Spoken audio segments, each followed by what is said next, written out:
오늘은 회복과 부흥을 위한 기도입니다. 회복과 부흥을 위한 기도.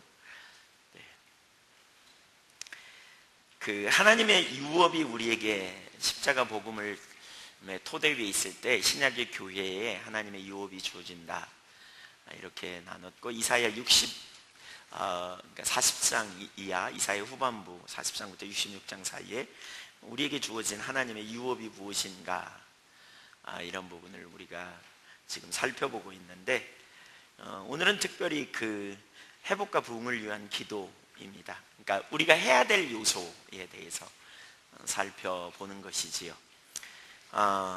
부흥은 전적인 하나님의 역사지만, 그러나 부흥과 관련된 책들을 보면 공통적으로 우리가 해야 될 요소가 있다, 인간들이 해야 될 일이 있다. 그러면서 대표적으로 이제 기도를 꼽아요.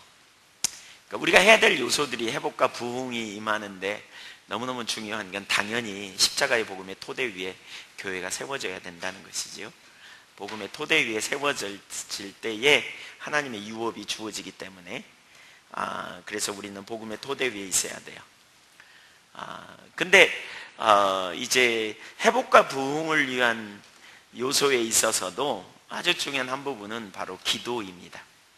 그러니까 복음적인 측면은 은혜로 우리가 받는 것을 깨닫고, 그렇죠? 그 은혜의 토대 위에서 주님과의 친밀한 사랑의 교제 가운데 있는 것이 복음이라면, 이제 우리가 행동으로 해야 될 요소 중요한 한 부분은 바로 기도예요. 그러니까 여러분이 신앙적으로, 영적으로 나는 좀 왜 성경에 보면 있잖아요. 어린아이의 단계, 소년의 단계, 청년의 단계, 장년의 단계, 노년의 단계. 난 한 소년의 단계쯤 이상 된 것 같다, 이러면 손 들어 보실래요? 네. 그럼 난 젖먹이다. 네. 그럼 뭐예요, 나머지는? 아직 안 태어났다? 그건 아니시잖아요, 그렇죠? 네. 그러니까 우리가 십자가 복음의 토대 위에 있지 않고, 그 부분이 기초하지 않은 상태로 우리가 우리의 노력으로 뭔가 이루려고 하는 자리에 가는 가운데, 이제 성령께서 인도하시고 은혜를 베푸셔서 우리가 자연스럽게 십자가 복음의 토대 위에 우리가 서게 되고, 또 인도하시는 가운데 우리 삶에 놀라운 승리를 우리가 경험하고 또 하나님 자원의 삶을 살 수 있게 되는데요. 이제 그러한 토대 가운데 있지 않은 상태로, 예를 들면 우리가 기도를 하고, 예를 들면 주님 만나기 위해 힘쓰고 애쓰고, 이게 다 과정으로 아주 중요한 얘기예요. 근데 그럼에도 불구하고 그렇게 하지 못한 채로 율법주의를 벗어나지 못하게 되면, 우리가 기도 많이 한 그것 때문에 우리가 자부심을 갖고 우월의식을 갖기도 하고, 또 기도 못했기 때문에 난 주님 못 만났나, 이런 자리에 우리가 서기도 하고, 이제 이런 자리에 우리가 가기가 참 쉽거든요. 근데 십자가 복음의 토대 위에서 복음을 알고 자유를 알고 주님의 사랑과 은혜를 알고 나서 우리가 반드시 가야 될 영역 중에 하나는 기도라는 거예요. 기도. 그러니까 김세인 교수가 그런 책에 그런 말을 썼어요. 그러니까 하나님의 유업이, 하나님의 백성들에게 오늘날 교회에 주신 유업이 우리께 되려면, 우리가 그리스도 안에서 하나님의 상속자잖아요. 그 유업이 우리께 되려면 반드시 되어야 될 한 부분은 뭐냐? 기도라는 통로를 통해서 하나님의 유업을 우리에게 끌어올 수 있다, 끌어쓸 수 있다라는 표현을 해요. 그러니까 여러분이 영적으로 성숙됐다, 나는 진리를 안다, 나는 복음을 안다라고 말하면서 실제적인 삶의 영역에서 기도하는 자리에 서지 못한다면 어정쩡한 자리에 있는 거죠. 그 유업을 실제로 경험하고 누리는 삶의 자리까지 잘 못 가는 거예요. 네. 나름대로 머리로는 아는데 실제가 안 되는 것 같다. 그 이유가 어디 있는 줄 아세요? 우리가 적극적으로 기도하며 하나님을 향해 나아가는 그런 자리에 서지 못하기 때문에 그래요. 그래서 오늘 오후 시간에는 우리가 이 부분을 살펴보면서 진짜 여러분이 이 설교를 듣고 저도 그렇고 여러분도 그렇고 진짜로 기도하는 자리로 가는, 네. 그런 일이 일어나면 좋겠어요. 그렇게 안 하려면 나가세요. 네. 아니 들어봤자니까. 들어보고 하시려고 생각하시나요? 네. 네. 실제로 기도하는 자리에 가야 돼요. 그러니까 우리 선교회에 오늘 오전에 김영식 목사님이 36차 얘기를 많이 하시던데, 네, 36차. 어제 보니까 한 번도 안 빠진 분 손들어 그랬더니 다, 아니 저기 여목사님 한 번도 안 빠지셨다고. 그래서 나도 안 빠졌지 생각해 봤더니 어제 저녁에 누가 그러더라고요. 목사님 어제 안 오셨죠? 지난 주간에 안 오셨죠? 지난번에 안 오셨죠? 가만히 생각해 보니까 제가 지난 우리 평신도 컨퍼런스 이제 바뀌었죠. 전체 컨퍼런스에는 제가 감리사가 되느라고 투표하러 가느라고 빠졌어요 한번. 네, 목회자만 참석했고. 어쨌든 그런데 이렇게 많이 왔는데 바뀌어야 되잖아요. 실제로 지식이 우리의 삶의 실제가 되는 삶으로 가는 데 있어서 너무너무 중요한 요소 중에 하나는 기도예요. 기도하는 자리로 가야 돼요. 그러니까 오늘 설교는 사실 여러분 듣는 것만 이렇게 정리하는 것에만 초점을 둬서는 아무 의미가 없다 싶어요. 진짜로 아무런 의미가 없어요. 실제로 기도하는 자리로 가야 돼요. 실제로 하나님 찾고요, 실제로 회복과 부흥을 위한 기도를 할 뿐만이 아니라 하나님 주신 약속을 붙들고 우리가 주님 앞에 나아가는, 주님 자신을 구하고 주님의 임재 가운데 있기를 갈망하고 주님의 은혜 아래 서는 실제적인 삶이 되어져야 돼요. 어제 우리 그런 부분 살폈잖아요. 많은 경우에 우리의 신앙에 많은 사람들이 입술로는 주님의 은혜에 또 주님의 뜻대로 산다고 생각하고 교회에 나와서 열심히 나름대로 신앙생활하고 뭔가 열정을 가지고 살지만 어떤 순간 되면 아침에 일어나면서부터 머릿속에 엉뚱한 생각이 와 있다니까요. 사실 자기를 부인한다는 말, 이 자기를 부인하는 건 외적인 면은요 아주 적어요. 내면의 문제예요. 겉으로 좀 교만 안 떨고, 그쵸? 겉으로 누구 못되게 하고 이런 일 별로 안 해요. 예수 안 믿는 사람도 마찬가지예요. 속의 문제예요. 속에 지킬 만한 것보다 마음을 지키라 이렇게 말하고 있어요. 우리 속에 어떤 일이 일어나는가, 어떤 생각이 있는가. 머릿속에 온통 머릿속에 시기와 질투가 가득하고, 어떤 때는 거기, 어떤 때는 머릿속에 음란한 생각으로 붙들려 있고, 어떤 때는 물질의 문제로 사로잡혀 있기도 하고, 어떤 때는 마음속에 경쟁심이 사로잡혀서 거기서 어떻게 하면 상대편을 무너뜨리고 내가 세워질까 이런 생각을 내내 하면서 사랑합니다 이렇게 찬양해요. 겉모습으로. 네. 네. 여러분 이게 거쳐야 돼요. 이게 끊어져야 돼요. 이게 깨져야 돼요. 그것과 싸워야 돼요. 그걸 쳐서 복종시키는 거예요. 어떻게 해요? 내 머릿속에 정리하는 거예요. 회개하는 거예요. 잘못됐으면 돌이키는 거예요. 그 생각에 빼앗겼던 거, 동조했던 거 회개하고 대적하고, 그리고 반대로 가는 거예요. 반대로 시기 질투가 올라오면 상대편 집중적으로 축복하고. 저는 하나님이면 충분하다고 생각하고, 실제로 하나님은 충분하잖아요. 그렇죠? 주님 안에서만 발견되기 원하고, 주님의 우리의 필요를 채우시고 우리의 삶에 유일한 안식과 평강을 주시는 분으로, 그래서 그분 앞에 머물러 있는 거죠. 그분 앞에 서 있는 거예요. 하나님의 하나님 되심을 높이고 송축하고 예배하고, 주님 찾는다고 와서 앉아있으면서도 머릿속에 온갖 그런 생각이 왔다 갔다 하고, 그래서 그거 해결해 달라고 엎드려 기도하는 거, 이게 사실 손을 구하는 거죠. 네. 머릿속에. 그러니까 여러분 그게 제거돼야 하나님의 마음이 보이고, 그게 제거돼야 하나님의 의도가 깨달아지고, 그게 제거돼야 하나님의 길이 보여요.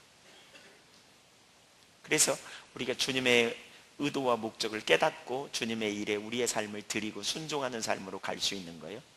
이게 제거돼야 돼요. 하늘에 오늘 비가 와가지고 하늘이 이렇게 해가 안 떴잖아요. 그렇지만 저 위에 해가 떠 있어요. 그렇죠? 우리 삶에 해가 안 떠 있어요. 주님이 안 계시는 것 같아. 주님의 임재가 거쳐 있는 것 같아. 주님이 계세요. 근데 문제는 뭐냐? 내가 머릿속으로 딴 생각이 들어와 있고 딴 데로 온통 가서 왔다 갔다 하고 있기 때문에 주님의 임재가 인식이 안 되는 거죠. 사실 그런 영역에서 실제적으로 하나님 앞에 대면하고 그분의 존전 앞에 나아가 하나님 자신을 구하고 그분의 통치와 임재 가운데 있기를 갈망하면서 하나님 자신을 구하는 이런 시간을 정기적으로 갖지 않으면 우리가 친밀한 교제도 불가능하고요. 그리고 그분의 약속과 유업을 아는 것도 잘 안 되고 길도 모르고 또 그렇게 되니까 이론에 불과하죠. 절대로 실제적인 자리에 가지 않아요. 예. 그래서 정말 우리가 하나님을 찾는 자리에 가야 되고요. 실제적인 기도하는 일을 작정해야 돼요. 제가 설교를 준비하면서 저 자신도 새롭게 하나님 앞에 좀 결단하는 시간을 가졌어요. 오늘 설교는 사실 여러분 듣고 끝나면 아무런 의미가 없습니다. 그런 분은 차라리 나가라니까요. 그냥 가서 낮잠 주무시고 오세요. 아무런 의미가 없어요. 일주일에 3일은 하나님 찾는 시간, 최소한 하루에 1시간 이상 이렇게 작정하고 좀 들으면 좋겠어요. 그렇게 하실 분 손 들어보세요. 손 안 든 분 조사해서 다 내보내세요. 네. 네. 다 이거 사진으로 다 찍어 넣어가지고 네. 각 교회에 보내드려서 네. 죄책감에 눌려요 또. 네.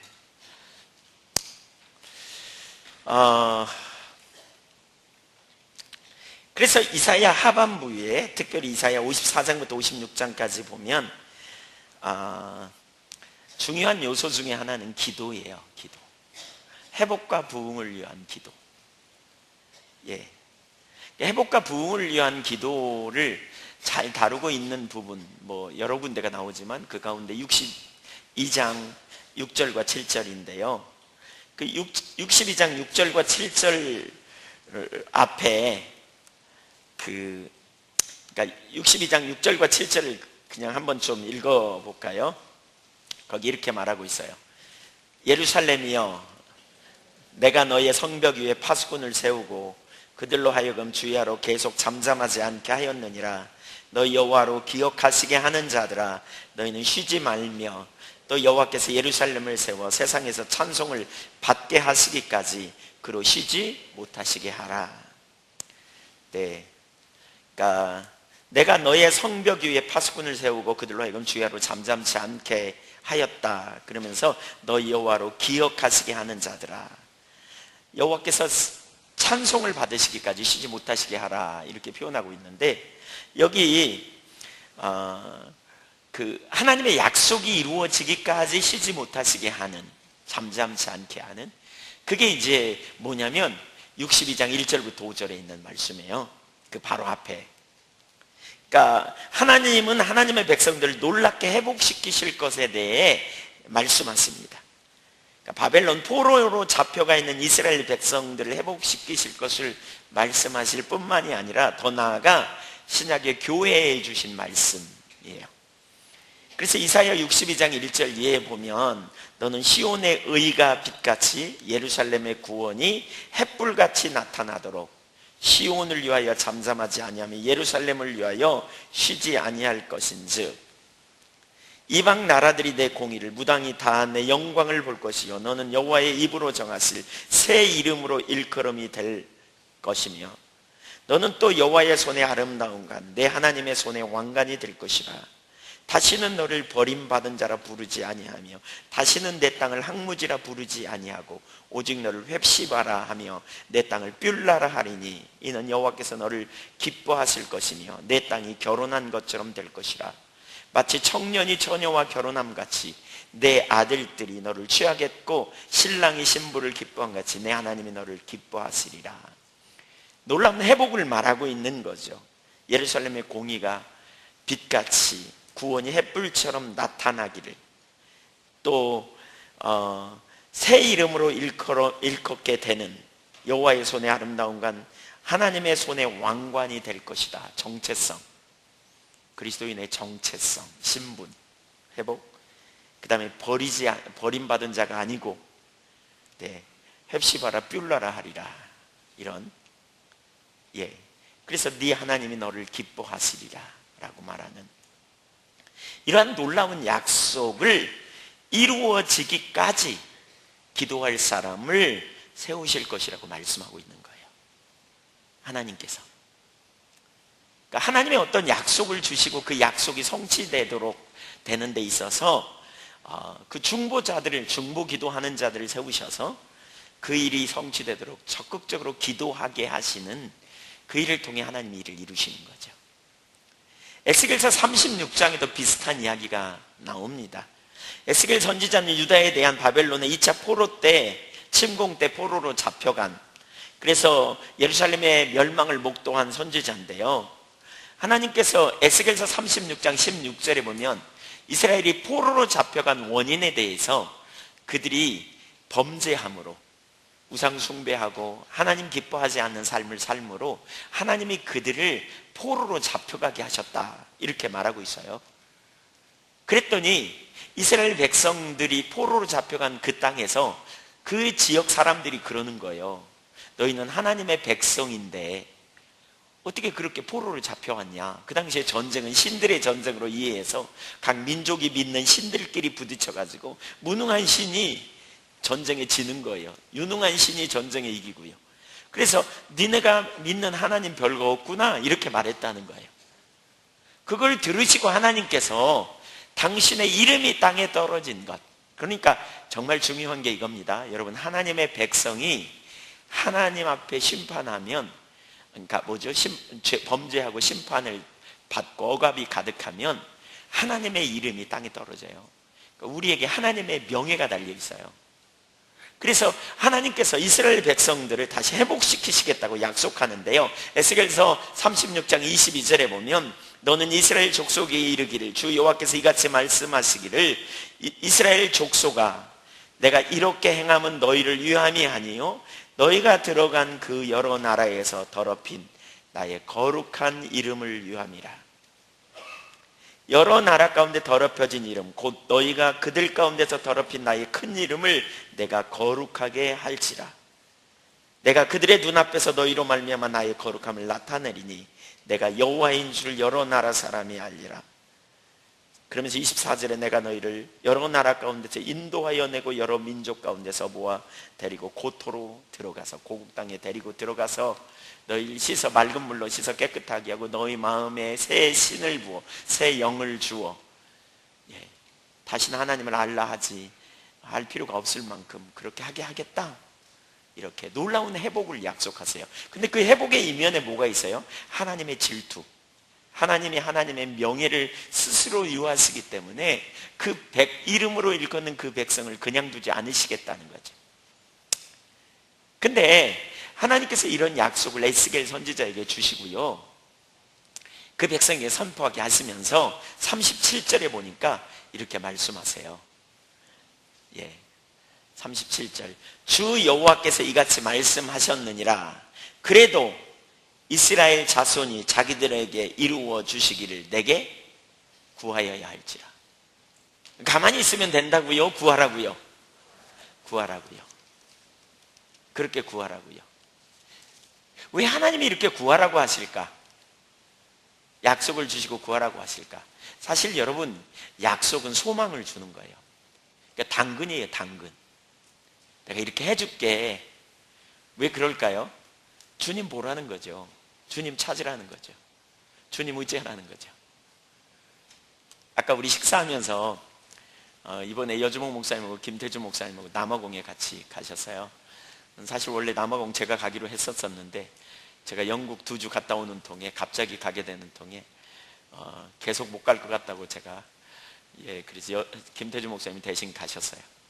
가셨는데 거기 갔는데 날씨가 내내 안 좋다가 마지막 하루 이렇게 여유가 있어가지고 아마 하루 시간 내가지고 처음 가셨으니까 좀 거기 살펴보기도 하고 그러려고 갔는데 날씨가 너무 좋았대요. 그 얘기하면서 김태주 목사님한테 당근을 아마 하나님이 주시는 것 같다고.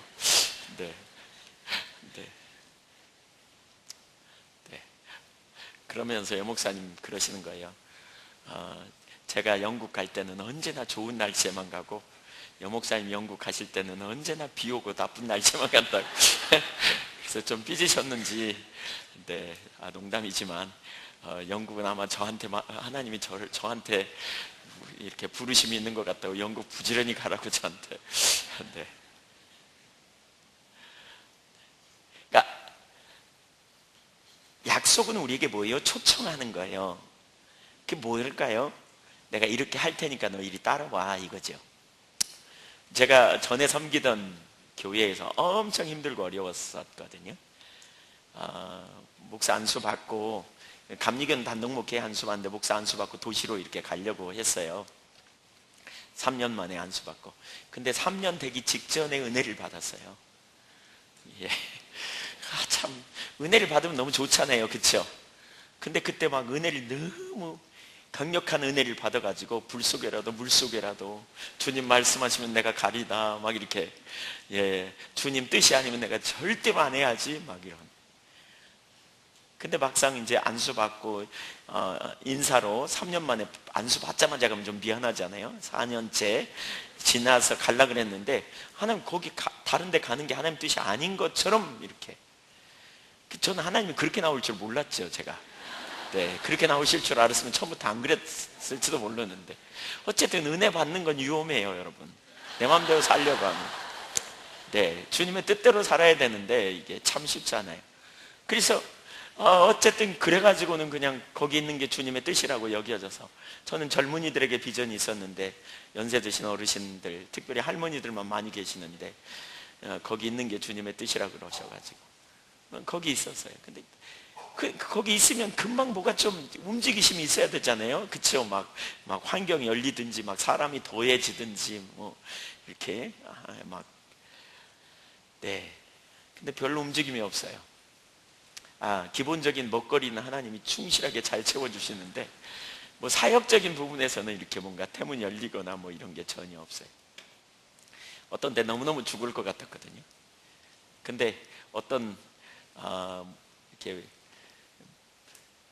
그 자리에 갔는데요, 거기서 이렇게 그 어떤 목사님이 그렇게 하나님이 주신 감동을 이렇게 얘기해 주시는데 너무너무 이렇게 위로와 소망이 되는, 반신반의할 만큼 이렇게 뭐 비행기 막 이 지구 위에 왜 비행기 타보면 그 지도에 막 이렇게 그려지잖아요. 막 비행기 막 이게 무수히 그려져 있는 그림을 보이더라 뭐 이랬었고, 테레비의 얼굴이 나오는 그림이 보이더라.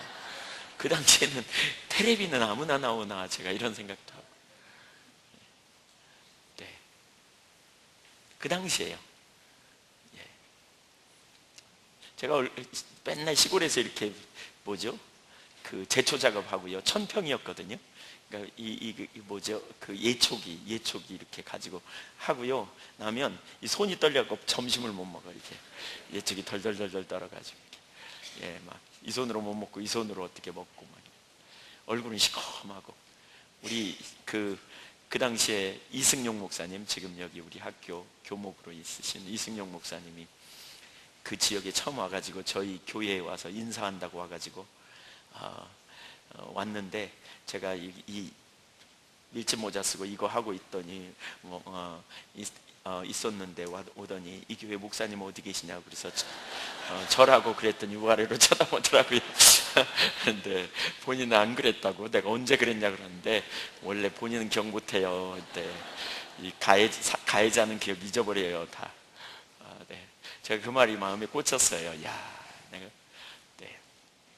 어쨌든 네, 잊어버릴 수 없는 일이 몇 번 있습니다. 동문회 나왔더니 어디 선교사로 갔다 왔냐고 만나는 사람마다 그러는 거 있죠.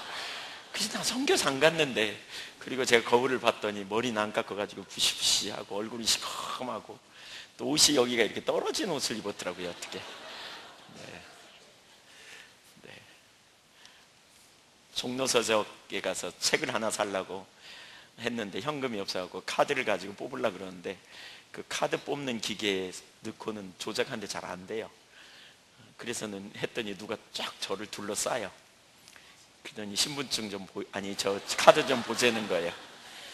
그래서 제가 누군데 카드를 보여달라 그러냐 그랬더니 요즘 카드 분실이 많아가지고 그렇다고 미안하다고 그러면서 그럼 당신 신분증부터 보이라고 그랬더니 보여주고는 그래서 보여주면서 제가 사람들이 다 구경이 서가지고요. 제가 거기서 벗어나서 제일 먼저 화장실로 들어갔어요. 그래가지고 내가 어떻게 보이나. 사실 시골에서 7년 동안 그렇게 살면 뭔가 좀 하나님이 막 하셔야 될 거 아니에요? 전혀 안 해요. 현실은 깜깜이야. 앞에 한 개도 안 보여. 네. 그러니까 어떤 때는 우리가 그런 상황에 있죠. 근데 그럴 때 하나님이 약속을 주세요. 그 약속을 주면 뭐죠? 환경에 반응하지 않고 하나님께 반응하는 거죠. 하나님, 약속하신 하나님을 신뢰하고 하나님 앞에 반응하고 하나님만 의지하고 이렇게 서는 일들이 있죠. 그래서 아마 포로 시기에 하나님께서 그들에게 이런 약속을 주면서 너희가 나를 찾아야 된다. 그리할지라도. 그리고 지속적으로 주님을 찾는 가운데 주님께서 때가 되매 그러한 약속들을 성취하시고 이루시는 놀라운 역사들을 이루어 가는 거죠. 전 사실 그때 그분을 통해서 주신 감동 중에 한 개만 틀리고 다 맞았어요. 아직 안 맞은 게 아직 실현되지 않은 게 있지만 그 중에 그분이 한 1년쯤 지나면 밖으로 이사 갈 것 같다고 그런 감동을 주신다 그랬는데 1년이 아니고 3년이었어요. 그것만 빼고는 다 맞아가는 것 같아요. 맞아가고 하나님 약속을 붙들고 틈틈이 낭망하고 좌절할 때마다 그런 약속들을 통해서 하나님 앞에 설 수 있도록 하나님이 인도하셨고 또 그럴 때마다 하나님 자신을 구하는 거죠. 하나님 주신 소망을 가지고 하나님이면 충분한. 여러분 세우는 분도 하나님이고 우리를 무너뜨리는 분도 하나님이에요. 시편 127편에 보면 세우는 자의 수고가 헛되며 파수꾼의 경성함이 허사다. 누가 하지 않으면? 여호와께서 하시지 않으면. 그리고 우리가 하나님 앞에 그렇게 서는 거죠. 그래서 그 과정에 하나님은 기도를 통해서 우리가 하나님께 나아가도록 초청하고 계시는 거죠.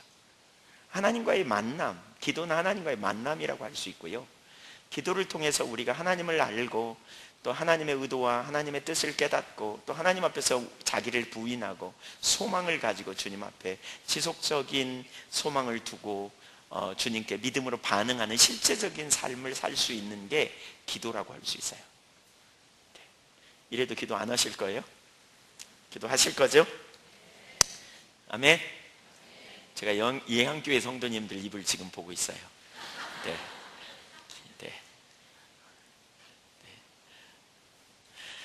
첫째, 기도의 중요성. 성경을 보면 하나님께서 일하시는 하나의 패턴이 있는 걸 볼 수 있어요. 그리고 그 패턴을 보면 기도의 중요성을 볼 수 있는데요.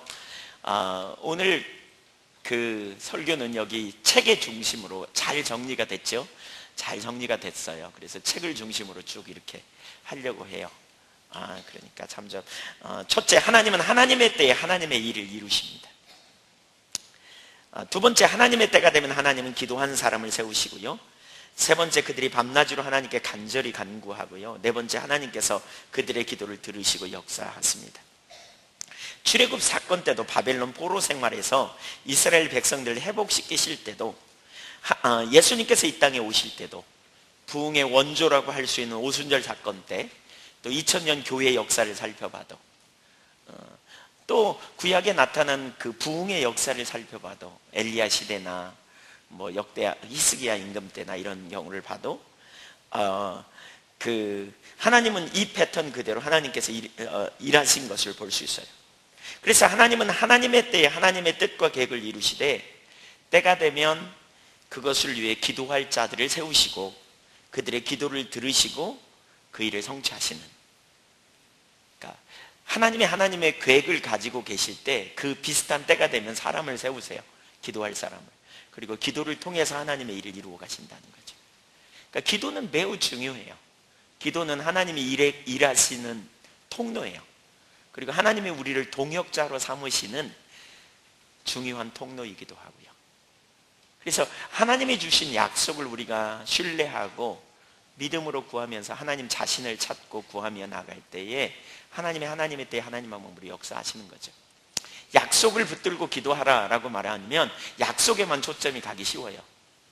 근데 약속을 주신 하나님만 봐야 돼요. 약속에 우리 눈이 꽂히잖아요. 그럼 약속이 이루어질 가능성이 없으면 낭망하고 좌절해서 기도한다고 앉아서 한숨만 쉬어요. 또 문제를 해결해 달라고만 초점 둬요. 거기서 눈을 떼어 주님께, 약속하신 주님께 초점을 두고 주님 자신을 구하고 주님의 길로 행하고 주님의 때는 완전함을 신뢰하고 이렇게 가야 돼요. 자, 이사야 하반부에 약속된 하나님의 일이 성취되는 것도 마찬가지예요. 62장 6절 7절에서 기도할 자들을 세우실 것이라고 말씀하셨는데 이사야 후반부에 약속된 세 가지 종류의 일 뭐죠? 바벨론 포로에서 돌아오는 것, 그 다음에 메시아가 나실 것, 메시아를 통한 이스라엘의 진정한 위로, 그 다음에 신약 교회에 주신 하나님의 유업이 성취되는 것도, 그렇죠? 하나님의 약속, 회복과 부흥이 이루어지는 것도 바로 기도를 통해서 이루어졌다는 거죠. 기도를 통해서 이런 패턴으로 기도할 사람을 세우시고 그리고 기도를 통해서 하나님의 때에 하나님의 방법으로 역사하신 것. 그 중에 하나는 첫째로 바벨론 포로 생활에서 이스라엘의 회복을 볼 수 있는데요. 그러니까 바벨론 포로 생활에서 70년 만에 예레미야를 통해 이제 예언하시기를 70년 만에 포로에서 돌아오게 될 거라고 예언하셨어요. 예레미야 25장 11절을 보면 이 모든 땅이 폐허가 되어 놀랄 일이 될 것이며 이 민족들은 70년 동안 바벨론의 왕을 섬기리라. 29장 10절 같이 읽어보겠습니다. 29장 10절 시작. 이와 같이 말씀하시니라. 바벨론에서 70년이 차면 내가 너희를 돌보고 나의 선한 말을 너희에게 성취하여 너희를 이곳으로 돌아오게 하리라. 그러니까 포로 생활을 몇 년 할 거다? 70년 할 거다. 네. 이런 약속을 주셨어요. 그리고 하나님은 하나님의 때가 되었을 때 그 일을 성취하셨는데 그 일을 위해 중보하는 사람이 있었음을 성경은 말하고 있어요. 그게 누구냐면 다니엘이에요. 다니엘서 9장 1절을 보세요.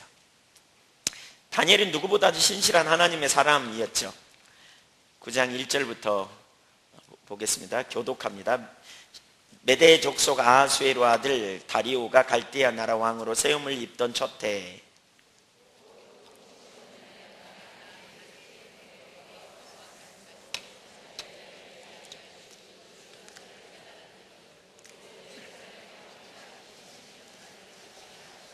내가 금식하며 베옷을 입고 죄를 덮어쓰고 주 하나님께 간구하며 기도하며 간구하기를 결심하고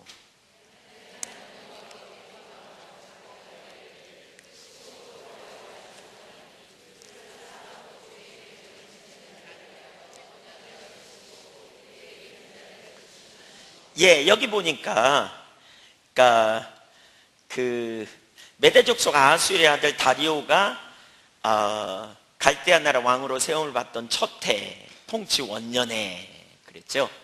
이건 거기 그 하나님의 때가 가까웠던 때예요. 가까웠던 때. 그때 다니엘이 책을 통해 여호와의 말씀으로 선지자 예레미야에게 알려준 그 연수를 깨달았다 그랬어요. 그러니까 예레미야서를 통해서 예레미야서, 그 당시에는 예레미야서가 이렇게 예레미야가 기록한 책, 이걸 하나님의 말씀으로 받아들이죠. 그렇죠? 그래서 성경을 통해서 하나님의 뜻을 발견한 거죠. 그렇죠?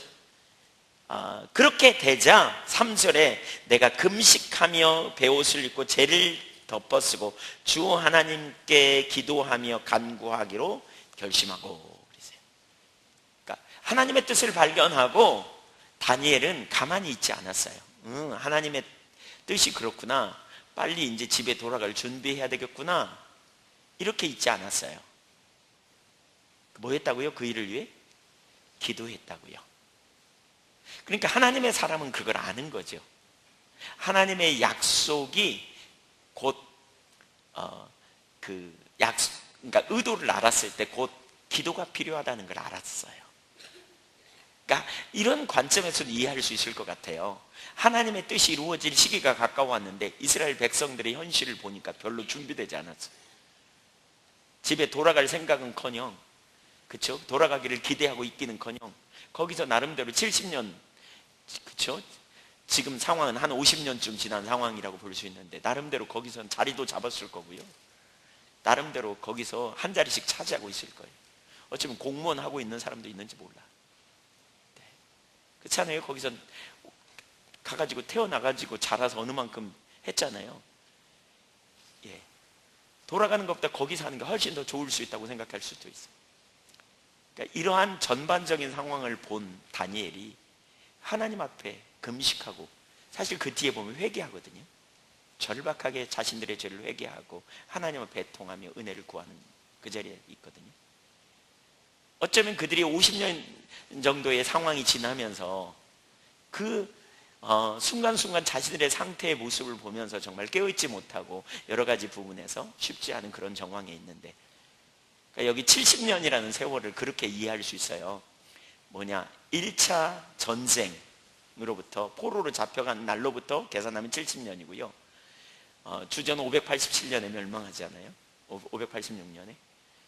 그로부터 70년을 계산하면 지금 상황은 약 50년 가까이 되던 시절이거든요. 그런 상황에, 그렇죠? 준비가 별로 안 돼 있는 그런 모습을 보면서 다니엘이 이걸 가지고 기도한 거죠. 그러니까 다니엘은 누구보다 하나님의 사람이었기 때문에 그걸 가지고 기도하면서 깨어있어 하나님 뜻이 성취되기를 위해 집중력을 구했다고 말할 수 있어요. 그리고 그가 기도한 얼마 후에 사실 그들이 포로에서 돌아옵니다. 사실 하나님께서 그 일을 위해 세계사에 개입하시고 그 놀라운 변화가 일어난 거죠. 페르시아의 고레스가 바빌론에 패배시키고 고대 근동의 패권을 장악하면서 결국 온건한 정책에 의하여 포로들을 돌려보내는 그러한 일들이 일어나면서 이렇게 예루살렘으로 스룹바벨을 중심으로 해서 돌아오게 되죠. 그러면서 하나님의 말씀이 성취되는, 그러니까 이건 전적으로 우리가 역사적으로 볼 때는 그렇지만 우리가 하나님의 관점으로 보면, 성경적 관점으로 보면 하나님의 주권적인 역사였다고 말할 수 있죠. 하나님은 역사의 주관자시다, 그런 의미에서 우리가 이렇게 말하지 않아요? 근데 그 일을 위해 뭐 했다고요? 다니엘이 기도하게 되었다. 그러니까 다니엘의 기도를 통해 그 일이 이루어졌다라고 성경에 기록되어 있지는 않아요. 그러나 우리가 이런 관점에서 보면 다니엘의 기도는 대단히 중요한 역할을 감당했다는 걸 알 수 있죠. 동의하십니까? 네. 두 번째, 고난받는 하나님의 종인 예수님이 이 땅에 오신 사건, 인류의 구속을 위해 예수님이 오신 사건에서도 동일한 일이 일어났어요. 그러니까 갈라디아 4장 4절에 보면 때가 참에 하나님이 그 아들을 보내사 여자에게서 나게 하시고 율법 아래 나게 하신 것은 그래요. 때가 차서 하나님의 아들이 오신 거예요. 그러니까 하나님은 하나님의 때에 역사하세요. 하나님의 시간은 지체되거나 빠르거나 늦지 않아요.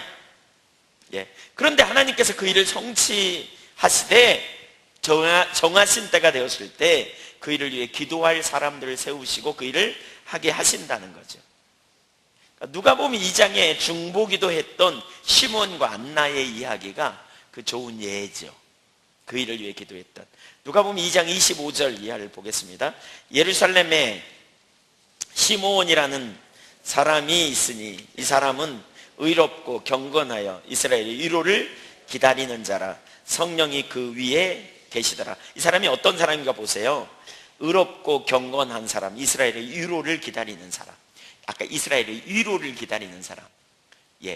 그래서 구약의 출애굽 사건과 사실 그 바벨론 포로로 잡혀갔던 그 시대의 상황과 비슷한 그런 위로를 기다렸던 거죠. 그래서 우리가 바벨론의 포로로 잡혀온 것만을 의미하는 게 아니고요, 결국 예수 그리스도를 통한 진정한 위로를 이스라엘 백성들이 기다렸던, 그래서 이사야 후반부의 상황이 이렇게 연결되는, 그건 더 나아가 오늘날 신약의 교회에 주신 그런 약속이기도 한 거죠.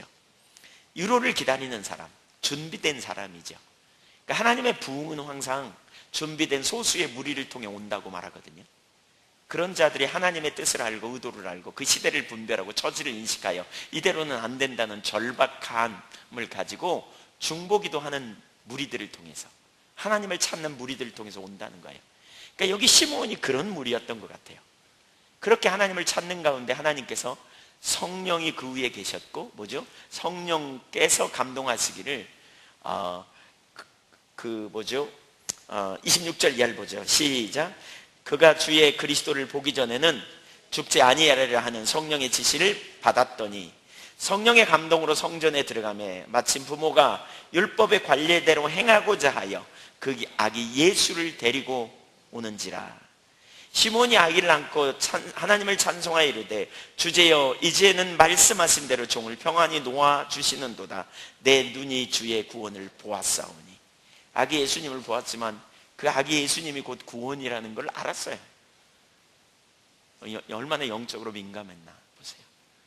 성령이 그 위에 계셨고 성령의 지시를 받았고 성령의 인도를 따라 예수님을 만났죠. 영적으로 대단히 민감한 준비된 무리를 통해서 하나님의 일을 이루시는 역사. 그래서 이 시므온은 하나님의 위로를 기다렸던 사람, 이스라엘의 진정한 위로. 그 위로는 하나님만 주실 수 있는 것이지요. 계속해서 안나를 보세요. 36절. 네. 또 아셀 지파 바누엘의 딸 안나라 하는 선지자가 있어 나이가 매우 많았더라. 그가 결혼한 후 7해 동안 남편과 함께 살다가 과부가 되고 84세가 되었더라. 이 사람이 성전을 떠나지 아니하고 주야로 금식하며 기도함으로 섬기더니 마침 이때에 나와서 하나님께 감사하고 예루살렘의 속량을 바라는 모든 사람에게 그에 대하여 말하니라. 여기 예루살렘의 속량을 바라는 모든 사람들 있었다, 그렇게 말하죠. 안나를 통해서 하나님께서 속량을 바라는 모든 사람에게 이제 메시아에 대한 이야기를 나눴다는 거죠. 하겠다는 거죠. 예. 하나님께 감사하고. 여기 이 구절에 대해서 페트라 주석은 이렇게 말합니다. 이 구절은 사가랴가 이스라엘의 속량을 노래하고 시므온이 이스라엘의 위로를 기다리는 것과 같은 맥락에서 이해할 수 있고, 이사야 52장 9절에 나타난 메시아의 예루살렘 구원에 대한 대망의 연장선상에서 이해된다.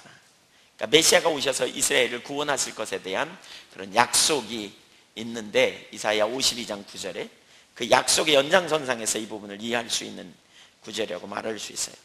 이 구절을 보면 우리는 하나님의 때가 되었을 때 하나님께서 그 하나님의 약속을 사람들에게 보이시고 그들로 하여금 기도하도록 초청하셔서, 그리고 그들의 기도를 들으시고 역사하심을 통해서 하나님의 뜻이 성취되는 걸 보여주는 것이지요. 하나님의 뜻이 어떻게 이루어지는가. 그래서 하나님의 의도를 보일 때 그 하나님의 의도를 본 하나님의 사람들이 뭐 해야 되느냐, 그걸 가지고 반응해야 되는데, 그 반응 중에 하나는 기도라는 거죠. 기도. 그래서 우리가 주님께 쓰임받기를 원할 때 여러분, 가장 우선적으로 우리가 할 일 중에 하나는 기도예요.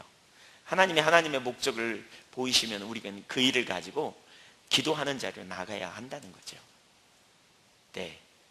그러면 그 기도를 통해서 하나님이 놀라운 일을 이루시는, 그 기도를 통해서 하나님만 하실 크기의 일들을 나타내시는 역사들이 이루어진다는 거죠.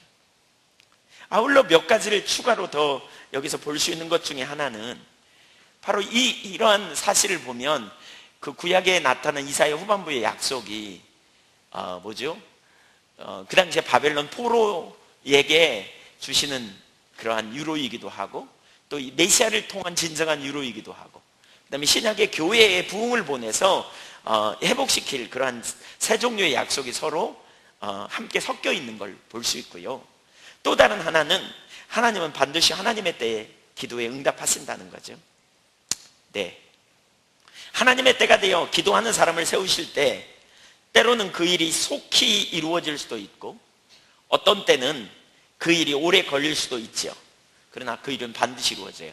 다니엘이 기도했을 때 속히 응답됐지만 안나 같은 경우는 오랜 기간 동안 기도했잖아요. 그래서 그 일이 성취되게, 결국은 성취되는. 그러니까 반드시 기도는 응답이 된다는 거죠. 아멘. 왜 성경에 그런 말씀 있잖아요. 하나님은 인생이 아니시니 후회하지 아니하시고 인자가 아니시니 그 말씀하신 바를 실행치 않는 분이 아니시다. 반드시 하신다. 하나님은 하나님의 때에 하나님의 약속을 이루래요.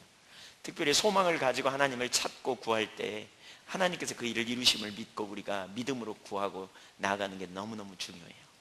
하나님 신실하세요. 우리에게 정말 중요한 기도, 실제로 우리가 기도를 실행하는 자리에 가기 위해서 정말 중요한 한 부분은 믿음의 삶이에요. 믿음은 약속을 붙드는 게 아니에요. 약속하신 인격체신 주님을 붙드는 거예요. 그리고 그 주님을 신뢰함으로 그 약속이, 그분이 말씀하셨다면 그 약속이 반드시 성취될 걸 신뢰하는 거죠. 그 말씀을 바라보면서 이 말씀이 언제 이루어질까? 그러면 우리는 환경에 반응하고 뒤집어져요. 그 말씀이 아니라 말씀하신 주님을 봐야 돼요. 때로는 그 말씀이 성취될 가능성이 한 개도 안 보여요. 전혀 안 보일 수도 있어요. 그렇게 되면 낭망하고 좌절해요. 그러면 기도하다가도 포기해요. 근데 우리는 그 약속을 보는 게 아니라 신실하신 하나님을 봐야 돼요. 전능하신 하나님, 전지하신 하나님, 능력의 주님. 그 주님이 약속하신 바를 그 주님이 주님의 때에 주님의 방법으로 반드시 성취하심을 신뢰하고 서는 것이 우리의 믿음이라고요. 그 믿음의 자리에 있기를 축복합니다. 사실 이렇게 기도하신 분들이 다 그런 믿음의 기초에 서는 거죠. 믿음의 기도는 병든 자를 일으킨다, 이런 표현도 있잖아요. 기도에 있어서 너무너무 중요한 게 믿음이죠. 믿음으로 가는 거죠.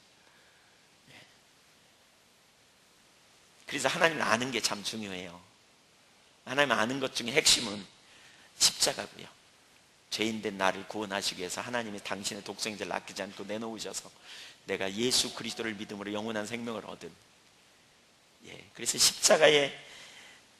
십자가를 보면 하나님의 신실함, 선하심, 완전하심을 우리가 알 수 있는 거죠. 자, 세 번째, 2000년 교회사에서 하나님의 부흥이 임할 때마다 동일한 일이 일어났어요. 2000년 교회사에서. 그러니까 부흥의 모델이라고 할 수 있는 오순절 사건만 해도요, 동일한 일이 일어났는데, 사도행전 1장 4절에 보면 예루살렘을 떠나지 말고 위로부터 오는 선물을 기다리라, 이렇게 말씀하셨어요. 그랬더니 저들이 기다렸어요. 예루살렘을 떠나지 않고. 1장 14절에 보니까 이렇게 말하고 있어요. 사도행전 1장 14절 같이 읽어볼까요? 시작. 여자들과 예수의 어머니 마리아가 예수의 아우들과 더불어 마음을 같이하여 오로지 기도에 힘쓰더라. 그러니까 주님이 주신 약속을 붙들고요, 이렇게 집중적으로 하나님 찾고 구하는 자리에 간 거죠. 네, 기도한 거죠. 집중적으로. 그랬더니 오순절날 성령님이 강력하게 임하셨잖아요. 그러니까 부흥의 때마다 사실 이런 일이 있어요. 부흥의 때마다. 그러니까 엘리야를 통하여 부흥이 임할 때에도 사실 그런 역사였잖아요. 하나님 엘리야에게 지면에 비를 내리리라, 열왕기상 18장에 그렇게 말씀하시고, 엘리야가 그 비가 내리기를 위해서 기도했더니 비가 왔죠. 그래서 야고보서 5장에 보면 엘리야는 우리와 성정이 같은 사람이로되 저가 기도한즉 하나님이 비를 내려주시고, 그러니까 비가 오지 아니하고 기도한즉 비가 내렸더라라고 말하고 있어요. 하나님이 비를 주시려고 하셨어요.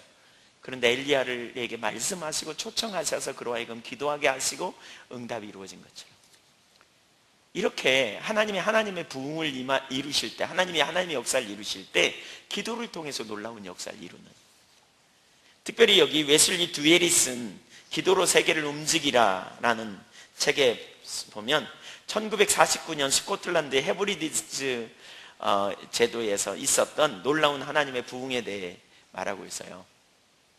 저희가 지난번에 영국에 가가지고 여기까지 저는 가보고 싶었는데 여기 가려면 한 1박 2일은 더 잡아야 된다 그래서 못 갔습니다. 엄청 북쪽 끝 제일 위에라고, 영국에.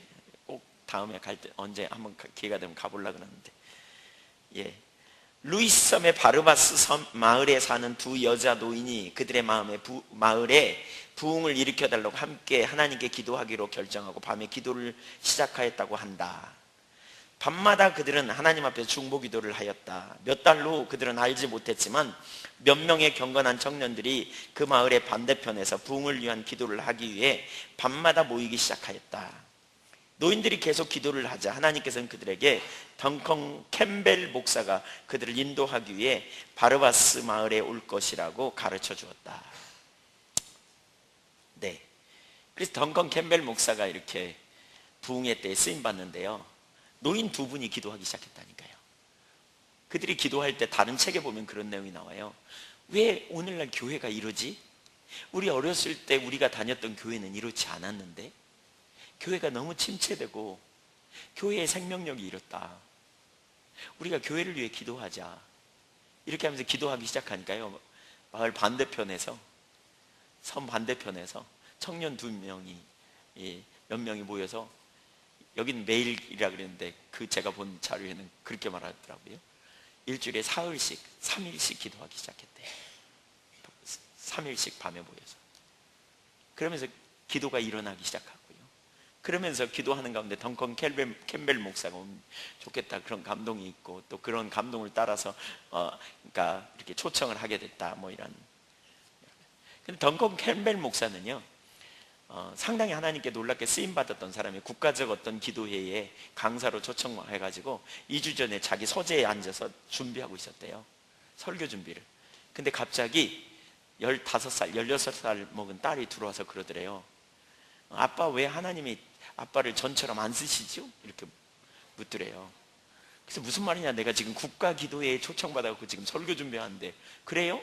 내가 볼 땐 전처럼 안 쓰시는 것 같은데? 그러면서 나가더라는 거예요. 근데 정직하게 대면해 봤다는 거예요. 그러니까 툭 던진 그 말 한마디가 찔렀어요. 그랬더니 하나님 진짜 자기를 이렇게, 과거에 하나님 자기가 설교할 때 그렇게 강력하게 임했던 것처럼 임하지 않고 함께하지 않는 이런 부분들을 깨닫게 됐다는 거예요. 그래서 그 자리에서 주저앉아 가지고요, 서재에서 무릎 꿇고 하나님 앞에 회개했대요. 그리고 하나님이 저를 전처럼 써주신다면 제가 무슨 일이든지 하겠다고. 그리고는 2주 후에 그 집회에 갔는데, 첫째 집회를 마치고 두 번째 집회하려고 그러는데, 여기 헤브리지 누이스 섬에서 집회가 이렇게, 그러니까 하나님께서 감동을 주시면서 거기 가라고 그러셨대요, 강대상에 있다가. 그래서 지금 집회 중인데 어떻게 가냐고 그랬더니, 너 2주 전에 그렇게 기도했잖아. 그래서 거기 본부 측에다 얘기하고요, 거긴 너무 당황했을 거예요, 강사가 가버렸으니까. 그리고는 간 거예요. 가가지고 거기서 그날 밤에 이렇게 배멀미하고 지치고 이래가지고 하면서도 집회를 했는데, 안에서 구원받은 사람보다 밖에서 구원받은 사람이 더 많았다는 거예요. 그래서 여기 보세요. 1949년 12월에 덩컨 캠벨은 마침내 1년의 부흥 집회를 인도하기 위해 헤브리지 섬에 도착하게 되었다. 여러 날 밤 집회가 있으니 하나님의 무서운 임재가 그 마을에 임하게 되었으며, 이에 죄에 대한 통해 자복이 일어나게 되었다. 그래야 그것으로부터 부흥이 마을에서 마을로 확산되었으며, 전 공동체들이 변화될 때까지 1949년에서 1953년까지 부흥이 계속해서 일어났다.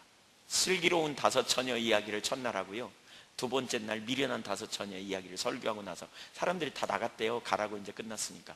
근데 이 덩컨 캠벨이 있다가 나가보니까 사람들이 한 명도 안 갔더래요. 거기서 막 울고 난리가 나 있더래요. 그래갖고 다시 들어오라 그래가지고 그날 밤부터 강력하게 하나님이 임재하시면서 너무나 놀라운 부흥이 일어나요.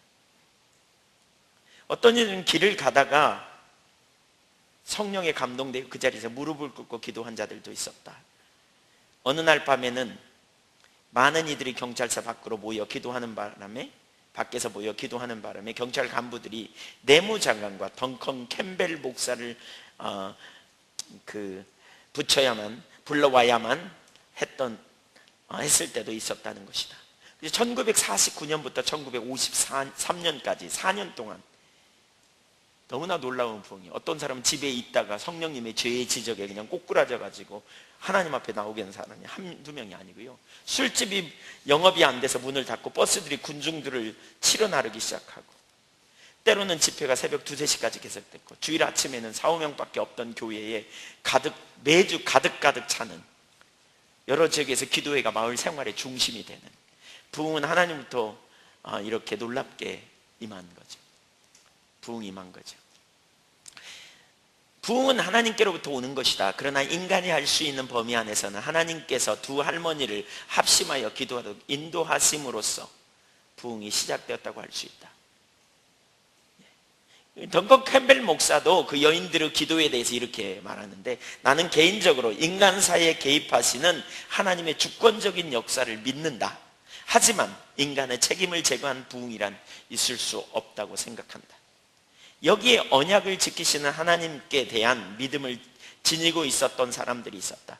그들은 하나님께서 자기들의 기도를 들으시고 반드시 약속을 지키시리라고 믿었으나 자신들에게도 역시 할 일이 있다고 믿었다. 하나님께서는 부흥의 하나님이셨지만 그들은 그 부흥을 가능케 하는 도구였던 것이다. 너무나 놀라운 일이 일어난 거죠. 그래서 조나단 에드워드도 또 마틴 로이드 존스 목사님도 표현하기를 부흥의 때는 반드시 기도가 있었다는 거죠.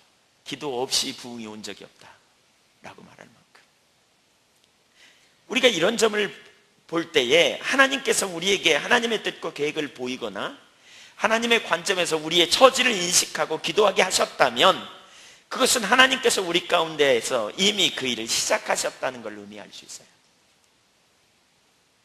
이미 시작하셨어요. 그리고 우리가 그 하나님의 뜻이 이루어지도록 성경이 말하는 대로 지속적으로 그리고 집중적으로 기도하면 하나님은 반드시 그분의 뜻을 이루실 거라고 믿습니다. 사실 새물교 전교회를 처음에 세우면서 하나님께서 세울 때 주셨던 그 사인 중에 하나가 그거라고 그랬잖아요.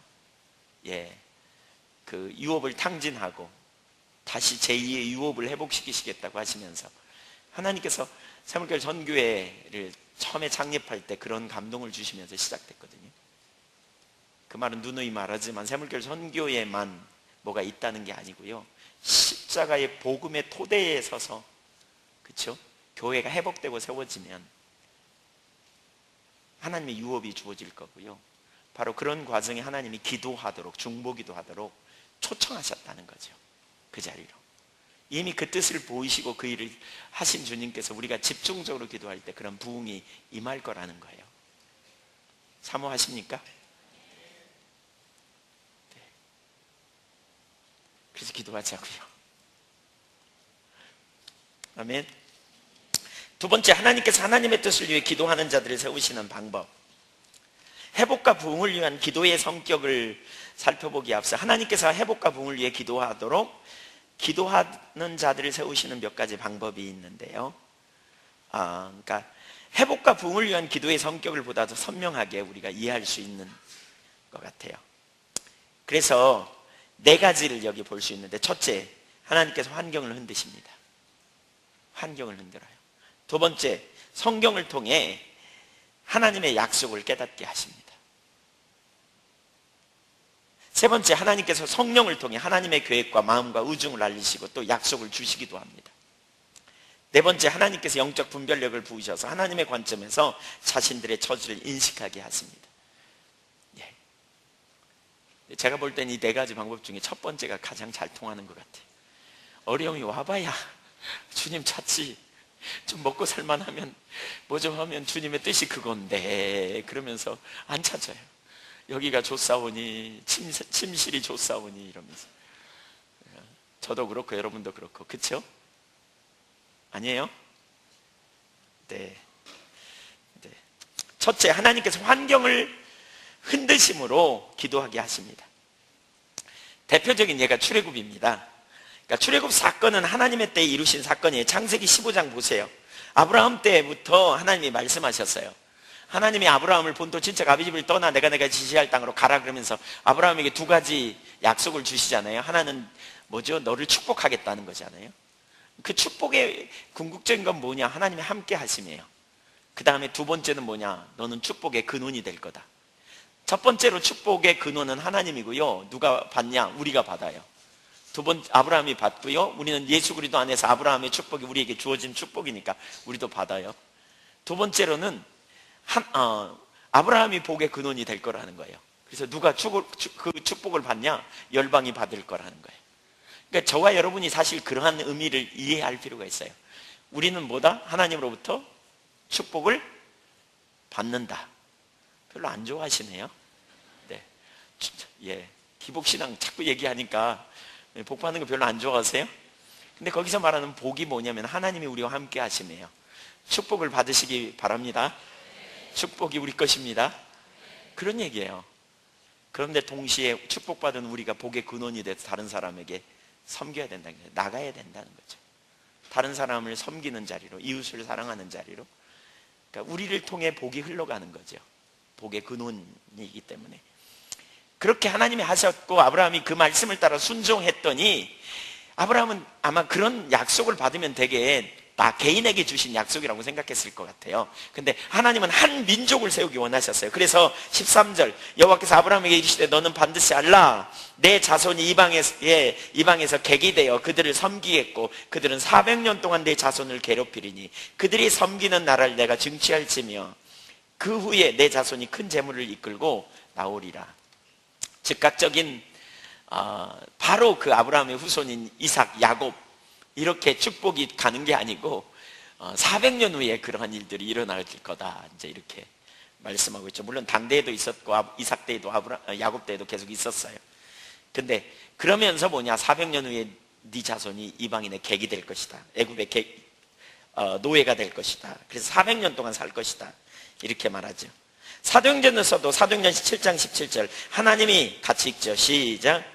하나님이 아브라함에게 약속하신 때가 가까움에 이스라엘 백성이 애굽에서 번성하여 많아졌더니, 하나님의 때가 가까웠다. 때가 됐을 때 이스라엘 환경을, 백성들의 환경을 조정하시죠.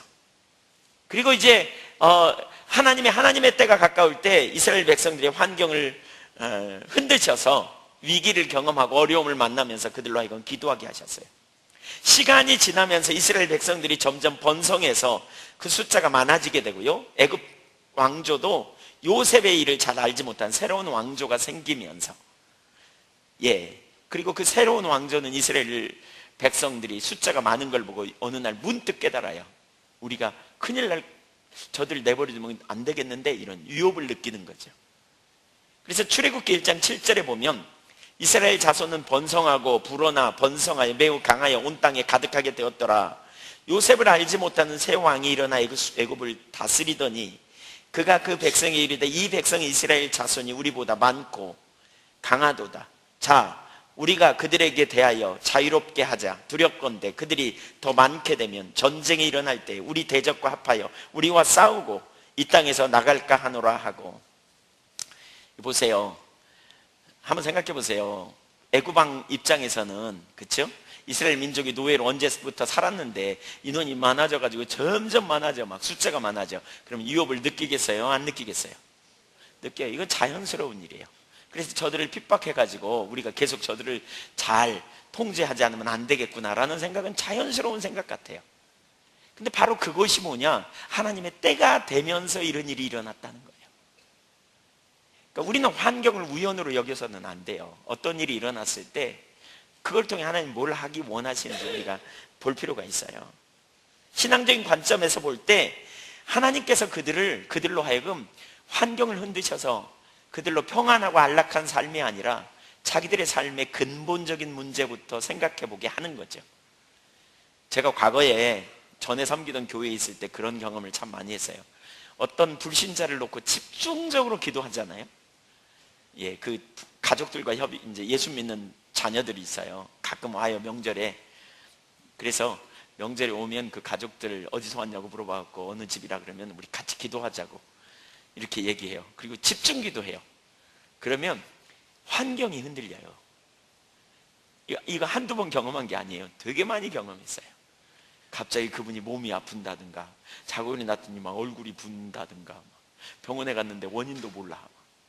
그러면 이분이 이제 절에 다니다가 갑자기 마음이 이제 뭔가 흔들려. 이게 뭐지? 이러면서. 그럴 때 이제 싹 가서 복음을 전하면 이제, 그리고 많은 경우에 그러면 교회에 오면 치유돼요 또. 금방 언제 그랬는다는 듯이. 그러면 이제 동네 사람들이 그런데 성님은 교회가 맞는갑소. 하나님이 이래 가시는 거예요. 여러분, 환경을 통해서 하나님이 이래 가시는 걸 기억해야 돼요. 그러니까 여러분의 인생에 위기가 오고요, 뭔가 이렇게 불협화음이 일어날 때 그때 우리는 하나님의 음성을 듣는 기회로 삼아야 돼요. 별로 안 믿기는 것 같은데 아멘 좀 하세요. 네, 그럴 때가 하나님의 음성을 듣는 기회예요. 여러분의 인생에 뭔가 난관이 있거나 예상치 못한 일이 생기거나 어려움이 올 때요, 그때가 바로 하나님을 만나는 기회예요. 삶을 조정할 기회예요. 너무너무 중요해요. 전 제가 지금까지 신앙생활하고 주님 쫓아가면서 또 성경을 제가 보면서 명백하게 깨달아지는 진리 중에 하나가 이 부분이더라고요. 인생의 위기가 올 때 우리 그리스도인들은 하나님을 만날 기회로 삼으셔야 돼요. 그러니까 뭔가 하나님 우리의 삶을 조정하고 새롭게 하는 기회가 돼요. 집중적으로 그 기간에 하나님 찾으면서 하나님 앞에 자신의 삶을 살피고 돌아보고 하나님의 의도와 목적과 뜻이 무엇인지 찾고 구하는 자리에 가면요, 하나님께서 우리 가운데 새로운 놀라운 계기가 돼요. 최근에 제가 몇 사람이나 상담하면서 어떤 사람은 시험에서 떨어졌다 그러기도 하고, 어떤 사람은 뭐가 뜻대로 안 돼가지고 코가 석자나 빠져서 저한테 왔어요. 그 제가 보자마자 그랬어요. 너 하나님은 엄청 너를 사랑하시는구나. 진짜예요. 제가 농담으로 그냥 위로하려고 한 말이 아니에요. 제가 볼 때는 그게 보였어요. 왠 줄 아세요? 그게 기회예요. 그 시기가 기회예요. 여러분 중에 혹시 그런 분이 있으면 위기가 기회다 이렇게 여기세요. 한번 따라하세요. 위기가 기회다. 위기의 순간은 하나님 만날 기회예요. 믿으십니까? 네. 사실 하나님의 아들을 아끼지 않고 우리를 내놓으셨는데 우리의 삶에 아무 문제 없이 터덕터덕 가는 그런 순간에 우리가 주님의 앞에 서기가 어려울 수도 있어요.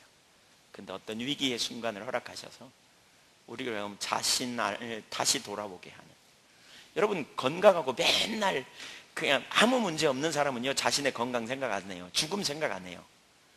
한번 죽게 아파봐야 죽음을 생각해요. 그렇죠? 건강이 얼마나 감사하고 하나님 앞에 서게 돼요. 사실 기회라니까요. 실패를 경험함을 통해서 그런 일들을 경험해요. 그 시간에 콧받치고 낭망하면서 보내지 마세요. 젊은이들은 게임이나 하고 문 팍팍 닫아놓고 혼자 그리고 닫아놓고 기도하면 얼마나 좋겠어. 성경 보고 주님 찾고 막 이러면. 근데 그냥 될 대로 되라 이러면서 그걸 진즉 알았더라면 제 인생이 많이 달라졌을 텐데. 네. 그럴 것 같죠? 여러분도 한번 해보세요. 주님 찾으세요. 이스라엘 백성들이 핍박을 받았어요. 엄청나게. 그런 상황에 이스라엘 백성들이 할 수 있는 게 아무것도 없었어요. 반란을 일으킨 일도 어쩌면 성경이 안 나왔지만 일부 있었을 수도 있고요, 일부 자기들의 힘으로 어떻게 해보려고 했을 수도 있어요. 그런데 그들 중에 대부분은 자기들이 할 수 있는 일이 없기 때문에 결국 주님 찾기 시작한 거죠. 하나님께 부르짖었어요. 예. 그랬더니 하나님이 그 기도를 들으시고요 응답하세요. 그러면서 하나님의 원래 약속하신 뜻을 이루어 가세요. 출애굽기 3장 7절 보세요. 시작. 여호와께서 이르시되 내가 애굽에 있는 내 백성의 고통을 분명히 보고 그들의 감독자로 말미암아 부르짖음을 듣고 내 근심을 알고 그 근심을 알고 내가 내려가서 그들을 애굽인의 손에서 건져내고 그들을 그 땅에서 인도하여 아름답고 광대한 땅, 젖과 꿀이 흐르는 땅, 곧 가나안 족속, 헷 족속, 아모리 족속, 브리스 족속, 히위 족속, 여부스 족속의 지방에 데려가려 하노라. 이제 가라. 이스라엘 자손의 부르짖음이 내게 달하고 애굽 사람이 그들을 괴롭힌 학대도 내가 보았으니 이제 내가 너로 바로에게 보내어 너에게 내 백성 이스라엘 자손을 애굽에서 인도하여 내게 하리라. 모세를 부르시지요. 모세를 부르시는 장면이에요. 근데 모세를 부르면서 하나님이 이렇게 말해요. 내가 저들의 우고를 알고 저들의 부르짖음을 듣고 저들의 고통을 보고. 하나님은 여러분 고통 보고 계시고요, 여러분의 아픔 다 알고 계시고요, 부르짖는 기도를 들으세요. 부르짖는 기도. 특별히 이사야 30장 같은 데도 보면, 이사야 30장 18절에 보면 그런 표현이 있거든요. 기다린다는 말이 2번 나와요. 기다린다는 말이. 한 번은 하나님이 기다리시고요, 한 번은 하나님을 기다리는 자에게 복이 있다 이렇게 말해요. 그러면서 부르짖는 소리를 들으실 때 하나님의 은혜를 베푼대요. 부르짖는 소리를 들으시기를 원해요. 하나님이 우리가 기도하며 나오기를 원하세요. 하나님 찾으며 나오기를 원하세요. 아멘. 그게 하나님을 기다리는 태도 중에 하나예요. 적극적으로 여러분 하나님 앞에 나아가 하나님 앞에 믿음을 가지고 간구하며 주님 앞에 나아가세요. 위기는 기회예요. 아멘. 제가 전에 섬기던 죽전교회에 있을 때 그런 얘기를 뭐 전에 들은 분도 있을 거예요, 많이. 거기에 어느 날 그 동네가 별로 안 돼, 106가구밖에 안 되는데 동네에 3가지 종교가 들어온다는 거예요. 불교가 교회 맞은편에다 크게 땅을 사가지고 짓겠다는 거예요. 무슨 불교 대학도 짓고 거기다가 뭐 노인 뭐 그것도 짓고 막 그런다는 거예요. 갑자기 JMS가 들어온다는 거예요. 건물을 짓기 시작했어요. 학생들이 왔어요. 건물 짓는데. 그래서 어디서 왔냐 그랬더니 우리는 감리교 다닌대. 제가 기독교 대학 감리인데. 그래서 우리가 감리교인데 무슨 감리교냐? 잘 모르겠는데 우리는 감리교라고 그래요. 그들이 예수교 감리교라고 붙여요. 예수교 감리교가 다 정명석은 아닙니다. 거기 JMS는 아닙니다. 사실 예수교 감리교도 있어요. 우리 선교에 나오는 이상근 목사님이 예감인데 제가 그 말 해갖고 상처받았다고 그러시던데 예감 다 그런 건 아닌데 하여튼 그렇습니다. 예. 그리고 교회 바로 밑에다가 큰 200평짜리 점쟁이가 집을 지었어요. 이렇게 큰 집. 저 위에서 꽤 했대. 손님이 왔대요. 예. 그래서 손님 좀 받아보려고 크게 지었어요. 3가지 일이 동시에 일어났어요. 제가 그때 딱 그 소리를 듣자마자 이런 생각이 들었어요. 왜 이런 일이? 왜 나 있을 때 이런 일이? 제가 거기 없었으면 절대로 기도 안 하고 그냥 넘어갈 수도 있어요. 왜 이런 일이? 야, 죽겠더라고요. 그 마을 동네 아이들은 다 예안교회 죽전교회 거기 그 아이들인데 JMS가 와서 지네들이 학생들도 가르치고 막 그러려고 한다는 거예요. 애들 공부도 가르쳐주고 뭐 마을에 좋은 일을 하려고 온다는 거예요. 네. 우리 주일학교 아이들인데 와, 쉽지 않더라고요. 교회가 여기 있는데 바로 밑에가 점쟁이 집이 있었다는 거예요. 바로 밑에. 우리가 할 수 있는 일은 아무도 없었어요. 아무것도. 그 당시 제가 아는 모든 분들에게 기도를 부탁했어요. 기도하는. 집중적으로 기도했어요. 밤마다 모여서 기도하고 새벽마다 기도하고. 근데 결국 하나님이 3가지를 다 막았어요. 결론적으로는 다 막았어요. 절이 들어오는 것도 막아버리고요. 예, 그 동네에 마을 회장이 있거든요. 청년 회장. 촌수는 높으면서 왜 나이 어린. 근데 그냥 그분은 성격이 그냥 보통이 아니어갖고 누가 화나게 하면 자기 집 차 갔다가 그 집 대문에다 딱 붙여놓고 문 걸어 잠그고 가버리는 사람이에요. 그러니까 그분의 눈에 찍히면 안 돼. 근데 그분이 나섰어요. 2가지 이유를 막았어요. 어디서 들었는지 모르겠어요. 한 동네에 종교가 둘이면 망한다더라. 또 하나는 그 마을이 풍수지리상 학이 알을 품고 있는 형인데 알짜리니까 교회예요. 근데 머리 있는 데다가 질을 한다는 거예요. 근데 머리를 깎아버리면 거기가 되겠냐 그래가지고 안 된다 그랬어요. 네. 알고 봤더니 그분 딸이 신실한 그리스도인이었어요. 그래서 나중에 그분이 예수 믿고 돌아오게 돼요. 네. JMS 거기 목사가 전주 갔다 오다가 야간 운전하다가 차가 뒤집혀가지고 즉사했어요. 어쨌든 결과적으로는 막아졌어요. 신이 안 내려. 점쟁이. 신이 와야 되는데 안 와. 굿할 때마다 그게 제가 잠을 잤겠어요. 이 굿하는 거 여러분 들어봤어요? 나무아미탑을 관세음보살이는데요. 멀리서 보면 꼭 날만 새면 내 것이다. 날만 새. 꼭 그렇게 들려요.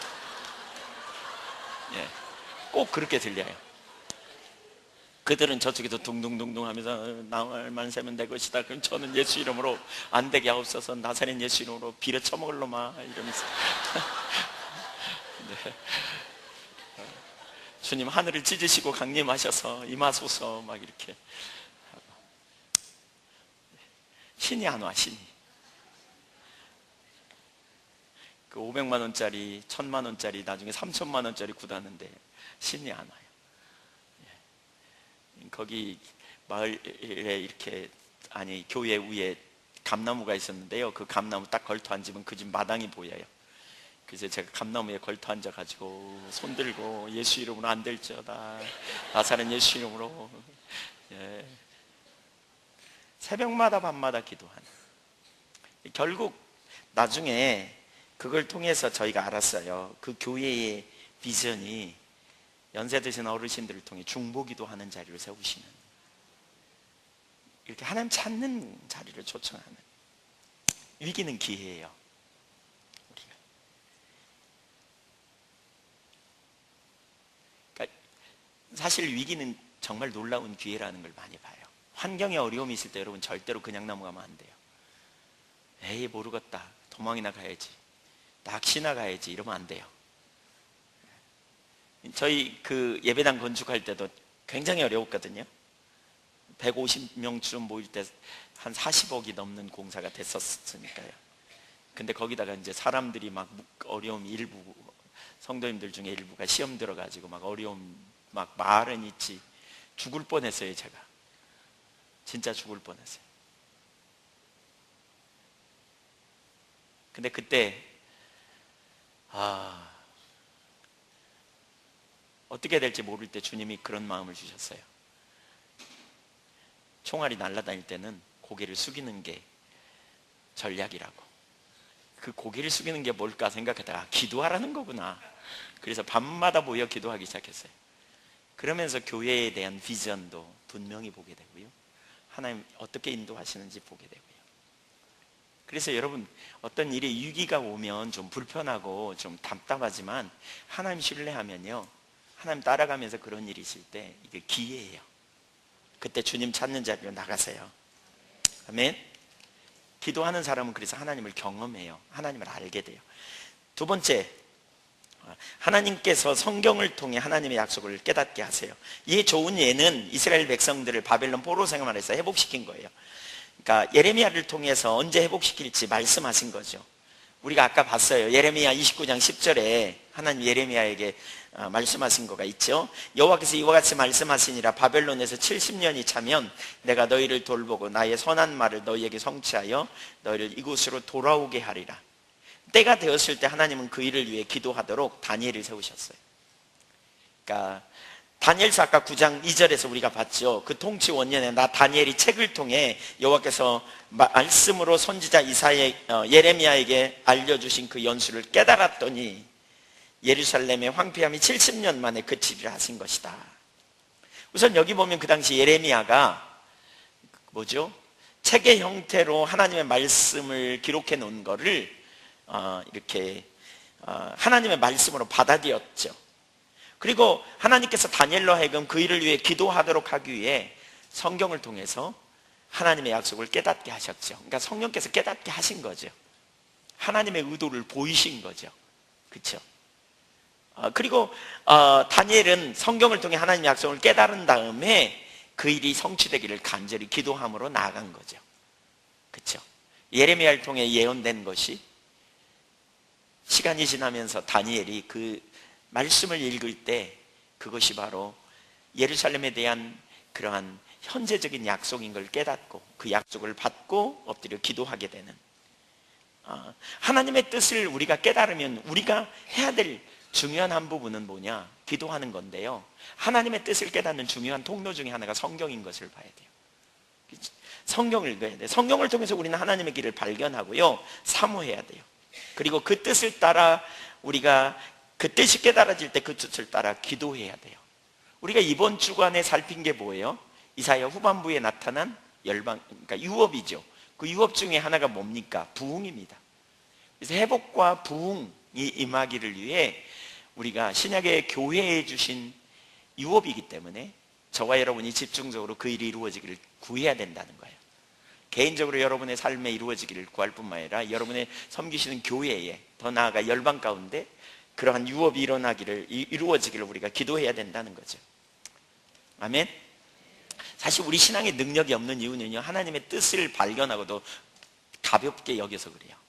대수롭지 않게 여겨서 그래요.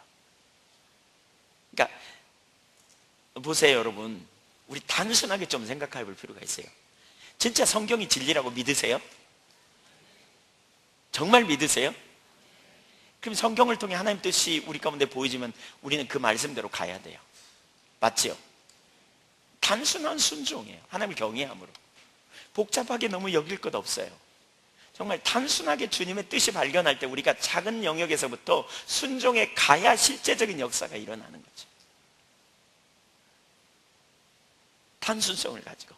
왜 우리가 순종 못하느냐? 많은 경우에요, 하나님의 말씀이 내게, 그러니까 여러 가지가 있지만 그 중에 하나는 이런 걸 거예요. 하나님의 말씀이라고 잘 안 받아들여져서 그렇고, 설사 하나님의 말씀이라고 받아들여져도 내 마음에 그 말씀을 존중히 여기는 태도가 없어서 그래요. 그 이유가 뭐냐? 우리 마음이 나눠져서 그래요. 다른 것에 더 관심이 있어서 그래요.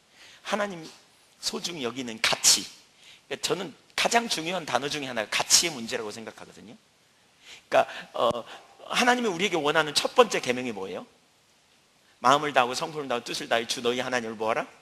사랑하라는 거예요. 사랑의 요소 중에 첫 번째가 가치관이라고 봐요. 가치. 사랑은 사랑하는 사람이 가치 있어요. 지성적으로 내가 사랑하는 사람이 가치 있게 여겨지는 것이 사랑의 첫 번째예요. 감정은 두 번째예요. 사랑의 첫 번째에서는 가치예요. 소중히 여기는 거예요. 존중하는 거예요. 그러면 그분의 말씀을 우리는 존중해요. 내가 사랑하는 사람을 우습게 여기지 않아요. 그분의 말을 우습게 여기지 않아요. 그 말을 우습게 여기는 것은 그 사람에게 가치를 두지 못하는 거예요. 정말 우리가 하나님을 사랑한다면 하나님의 말씀을 소중히 여기게 돼 있어요. 여러분의 삶에 하나님의 말씀이 얼마나 무게감이 있는가를 보세요. 얼마나 나는 실제적으로 내 삶에 하나님의 말씀이 생명처럼 여겨지는지 보세요. 하나님 말씀을 내가 너무너무 소중히 여기고 존중히 여기는 실제적인 영역에 있는지 보세요. 그게 우리의 신앙을 반영해요. 마음이 나눠져서 그래요. 마음이 나눠져서. 현대판 선악과에 눈이 멀어가지고. 그러니까 하나님 말씀이 우습게 보이는 거죠. 따먹어. 아침에 눈 뜨자마자 머릿속에 그 생각이 나는 거예요. 어떻게 돈을 얻을까? 재물을 얻을까? 어떻게 명예를 좀 얻어볼까? 사람한테 인정받고 나를 드러내볼까? 이런 생각 사로잡혀 있어요. 어떻게 내가 주님을 알고, 어떻게 내가 주님의 임재 안에 거할고, 눈 뜨면서부터 이런 생각을 가져본다면 하나님이 기뻐하시는 삶이 뭘까? 눈 뜨면서 이런 생각이 우리 가운데 온다면 하나님을 존중히 여기는 사람은 그렇게 생각해요. 가장 소중히 여기는 것. 내가 뭘 소중히 여기는가? 뭐가 여러분의 인생에 가장 소중한가? 그래서 말씀을 우리가 대수롭지 않게 여겨요.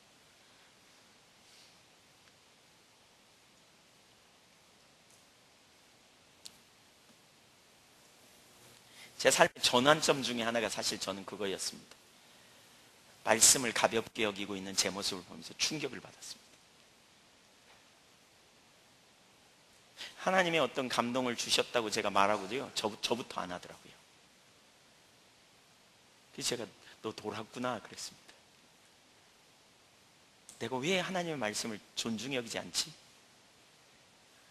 결국 하나님을 존중히 여기는 자리에 가 있지 않는 거예요. 제 마음이 나눠져 있어요. 다른 게 더 훨씬 달콤해 보여. 다른 게 훨씬 매력적으로 보여. 다른 게 훨씬 소중해 보여. 그리고 그걸 나는 생각하고 있어요. 아침부터 저녁까지 그 생각해. 많은 경우에 모든 일을 거기하고 다 연결시켜. 나눠져서 그래요. 하나님의 뜻을 존중히 여기고 하나님의 말씀에 민감하고 하나님의 말씀에 우리 가운데 전부를 걸고 갈 수 있는 거요. 다니엘과 같은 이런 자세. 성경이 그렇다면 우리가 어떤 대가를 지불해도 조정하고 심지어 먹는 거 가장 절제하기 어려운 것 중에 하나이잖아요. 금식하면서 주님의 뜻이 이루어지기를 찾았던 다니엘처럼 우리가 서려면 그 안에 존중하는 태도가 있어야 돼요. 말씀을 존중히 여기는 태도. 지금 설교를 들으면서 나는 그 태도가 없는 것 같다. 그러면 속으로 막 기도하세요. 하나님, 제가 그 태도가 없어요. 제가 문제가 있어요. 하나님 저 이거 바꿔주세요. 그렇게 즉각 반응하시고요. 은혜를 구하세요.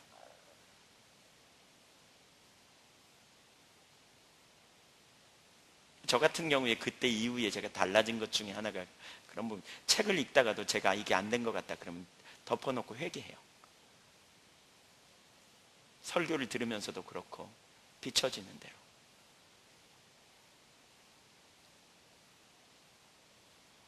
우리가 보통 소중한 것에 우리의 눈이 가게 돼 있잖아요. 소중한 것에 우리 눈이 가요. 옛날에 그랬대요. 일제시대 때 만주에서 어떤 부자가 재산을 다 팔아갖고 한국으로, 조선으로 이렇게 오는데 기차를 탔대요. 도둑놈들이 그걸 알았어요. 근데 뭔가 가방을 가지든지 뭔가 막 잔뜩 뭔가 가질 줄 알았더니 별로 안 가지고 있어요. 어디다 숨겼는지를 모르겠어. 그런데 한 사람이 그랬대요. 한 도둑놈이 그랬대요. 불이야! 그러고는 그 사람을 쳐다보더니 그 사람의 눈이 걸어놨던 지팡이에 쏙 가더라는 거예요. 제일 먼저. 그 지팡이 갖고 도망갔는데 지팡이 속에 있더래. 우리 관심 있는데 우리 눈이 가게 돼 있어요. 어디에 초점이 가 있는가? 사실 우리가 말씀에 둔감함, 이런 부분 정말 우리 자신을 정직하게 대면해 볼 필요가 있어요. 성경을 통해 우리는 하나님의 말씀을 들을 때 어떤 반응이 있는가? 느슨해요. 고무줄 늘어지듯이 그냥. 주님의 뜻이 그런데. 목회자로서 설교하는데 진짜 어려운 거죠. 해봤자예요. 늘어졌다가 붙었다가 늘어졌다가 붙었다가. 반응이 안 돼. 팍 깨지든지, 그렇죠? 쪼개지든지 이런 일이 일어나야 되는데. 왜냐? 말씀이 불같지 않냐? 방망이 같지 않냐? 그랬는데 말씀이 불같이 오지만 그냥 타지도 않고 깨지지도 않고 그냥 늘어났다가 다시 붙었다가. 고무줄이요, 고무줄. 얼마나 심각하겠어요. 여러분, 우리 자신의 상태를 좀 직면해 봐야 돼요. 사실 그런 모습을 보면서 애통해 하세요. 하나님 앞에 크게 애통해 하는 거예요. 그리고 하나님 저 이대로 안 살고 싶다고 경각심을 가지고 주님을 찾아보세요. 은혜를 하나님 부으실 거예요. 그러더라고요. 이렇게 깨달아지고 비춰지면 그거 가지고 묵상하면서 정직하게 회개하고 은혜를 구하기 시작하면 하나님이 이렇게 깨닫게 해주시는 영역은 돌이키라고 깨닫게 하시는 거고, 돌이키면 은혜를 반드시 부어주세요. 이 영역에서도 여러분, 세 번째, 하나님께서 성경을 통해 하나님의 계획과 마음과 의중을 알리시고 또 약속을 주시기도 합니다. 시간이 많이 됐네. 가만있어 봐. 네. 성령을 통해 하나님의 계획과 마음과 의중을 알리시고 또 약속을 주시기도 합니다. 그러니까 시몬과 안나의 경우인데요. 그러니까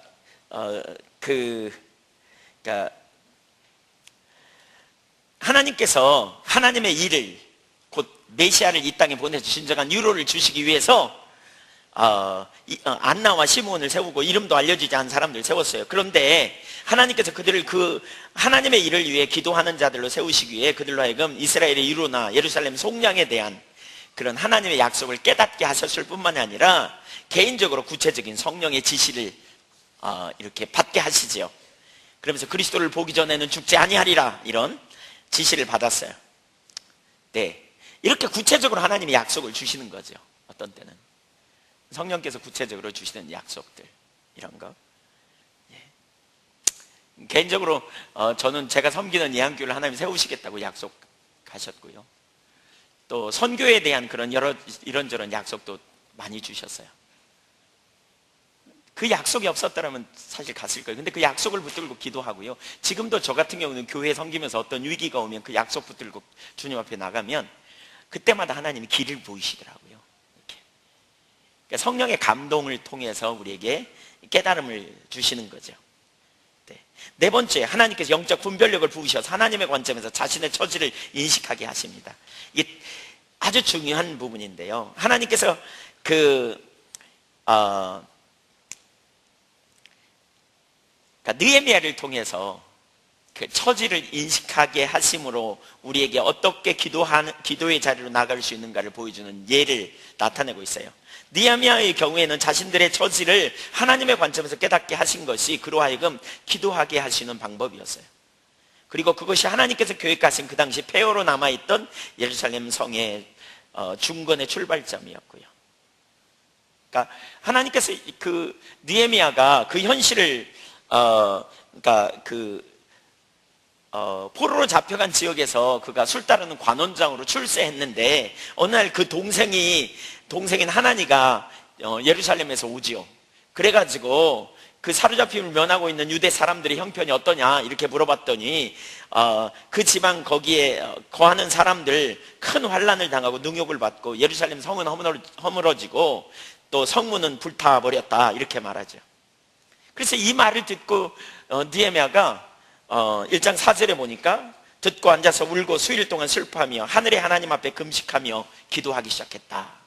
그러면서 죄를 회개하고 하나님 근본적으로 은혜를 부어달라고 그렇게 기도하기 시작했다는 거죠. 네.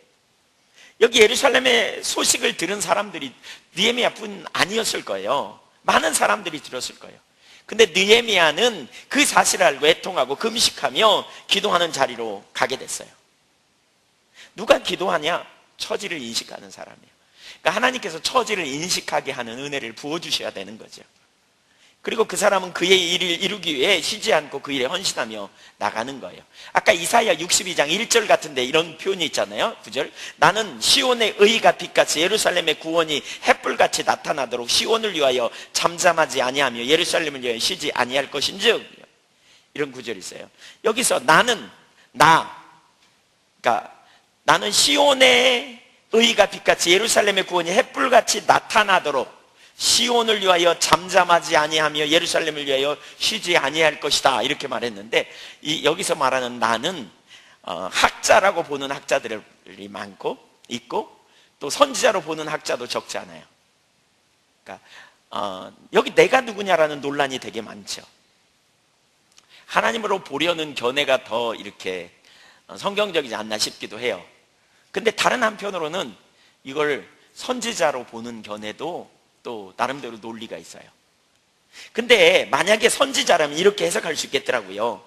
처지를 인식한 선지자가 그 당시의 처지, 어떤 처지요? 다시는 너를 버리운 자라 하지 않고, 그럼 지금은 어떤 상태라는 거예요? 버리운 상태라는 거예요. 다시는 너를 황무지라 하지 않고, 지금은요 황무지 상태예요.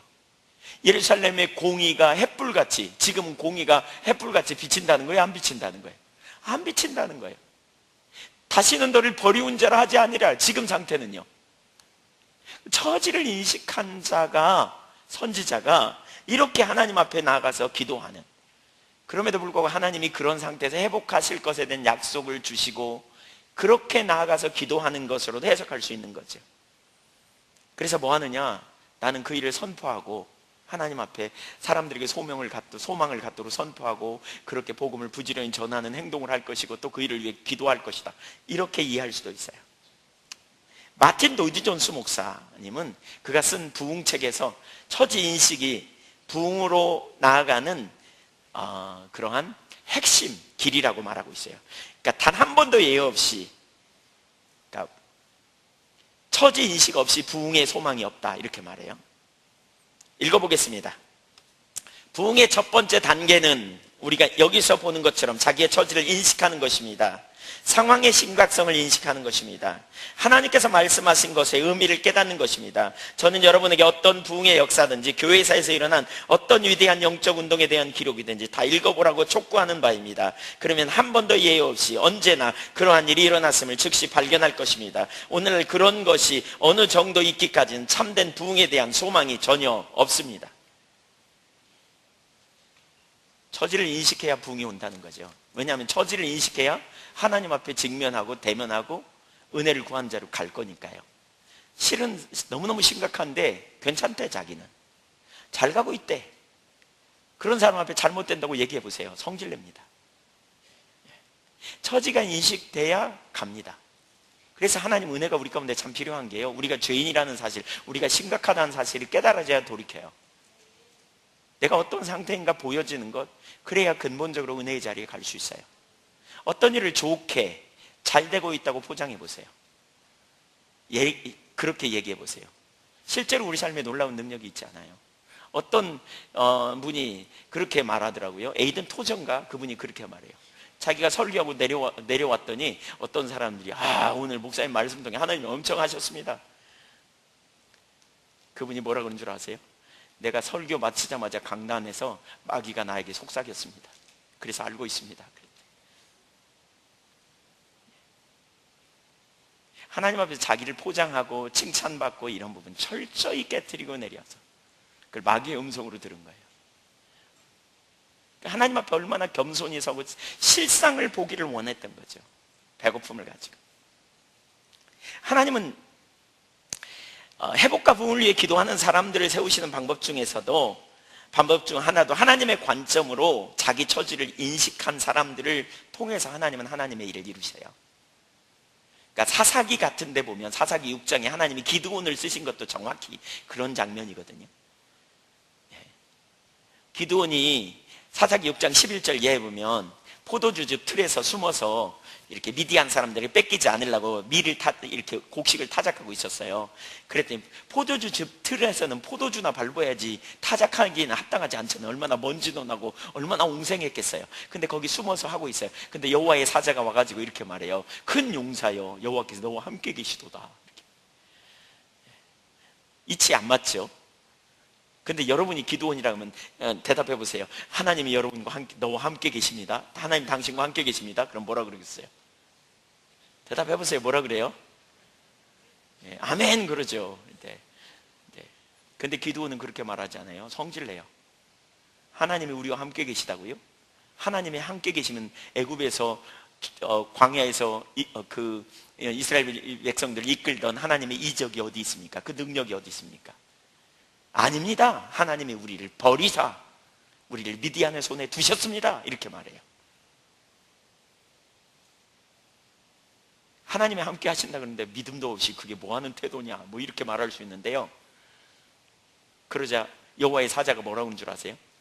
너는 너의 힘을 의지하여 가서 미디안을 물리쳐라. 이렇게 말해요. 점점 점이 강력이야. 뭘 착각해도 대단히 착각했어. 기드온이 힘 있으면 거기 속에 숨어서 이렇게 타작하겠어요. 근데 도대체 무슨 얘기인가? 이런 얘기예요. 하나님이 기드온을 보셨어요. 뭘 봤어요? 기드온은 분명한 처지인식이 있어요. 기드온에게는 분명한 기준이 있어요. 뭐냐? 하나님이 함께하면 적어도 이렇게 안 산다는 거예요. 하나님이 함께 하시면 우리는 다른 삶을 살 거라는 거예요. 그러니까 자기들의 현실을 그런 눈으로 본 거예요. 처지를 봤어요. 우리는 하나님이 지금 함께 안 하십니다. 그러니까 우리가 이런 상황입니다. 그랬더니 그를 향해 큰 용사라고 말하면서 너는 가서 너의 힘으로 미디안을 물리쳐라 그랬어요. 기드온이 무슨 힘이 있다고? 그 뒤에 주님이 뭐라 그러냐면 여호와의 사자가 이렇게 말해요. 여호와께서 너와 함께 하신 것이 아니냐. 여호와께서 너를 보낸다 그래요. 그는 이게 그의 힘이에요. 뭐냐? 하나님이 함께 안 하시면 아무것도 능력이 없어. 무력해. 내 속에는 소망이 없어. 나는 능력이 없어. 난 아무것도 할 수 없어. 그래서 우리가 이런 앞지 아래 살고 이런 고통 가운데 살 수 있어. 그러나 주님이 함께 하시면 능치 못함이 없음을 보는 거죠. 그래서 그가 정말 말씀하신 분이 하나님인가를 시험하려고 그러죠. 그랬더니 하나님이 그의 응답을 들어주시죠. 진짜 하나님이 나를 보내는가 알기를 원해요. 양털 뭉치 내놓고 시험하죠. 그러자 하나님 뭐라 그럽니까? 다 들어줘요. 기드온이 믿음이 없어서 시험한 게 아닙니다. 하나님을 시험한 게 아니고요. 자기에게 말씀하신 분이 진짜 하나님이고 진짜 이게 하나님이 보내시는 사인인지 확인하고 싶었던 거예요. 그리고 그게 확인되니까 결국 300명의 용사로 15만의 대군을 향해 나가잖아요. 믿음으로.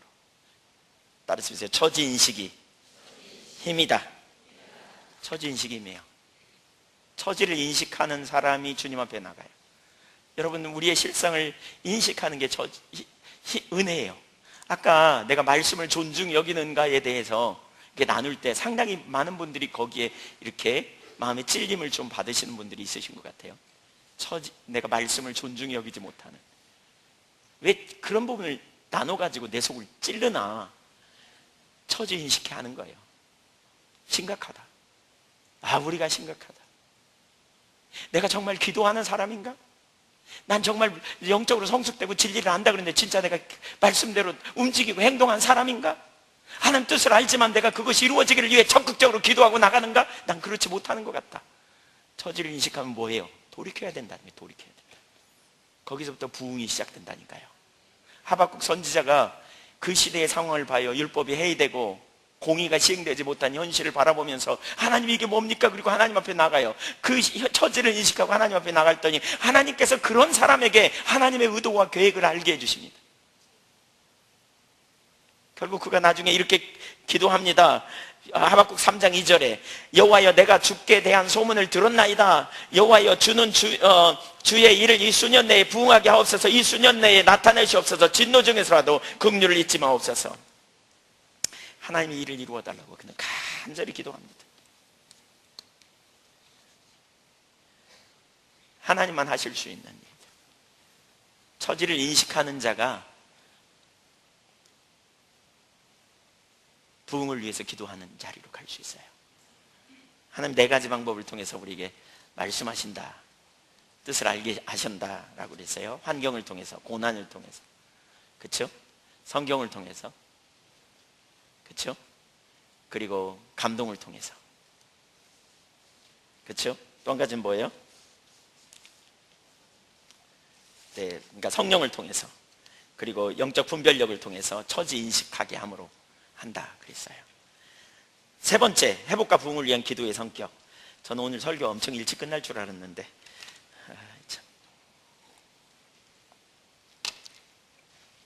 회복과 부흥을 위한 기도의 성격이 뭐냐?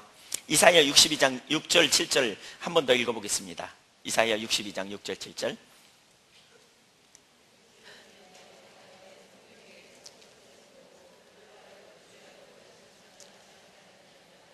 너희 여호와로 기억하시게 하는 자들아 너희는 쉬지 말며 또 여호와께서 예루살렘을 세워 세상에서 찬송을 받게 하시기까지 그로 쉬지 못하시게 하라. 여기서 네 가지를 볼 수 있는데요. 첫째는 기도하는 자들을 파수꾼이라고 부르고 있어요. 파수꾼.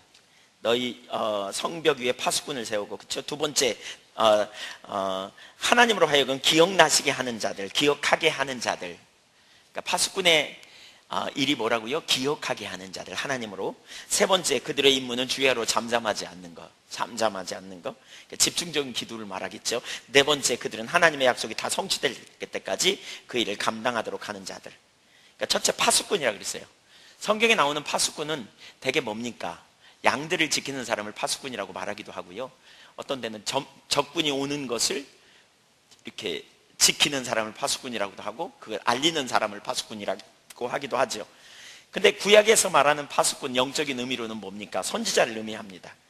그러니까 하나님은 에스겔을 파수꾼이라고 부르고 있거든요.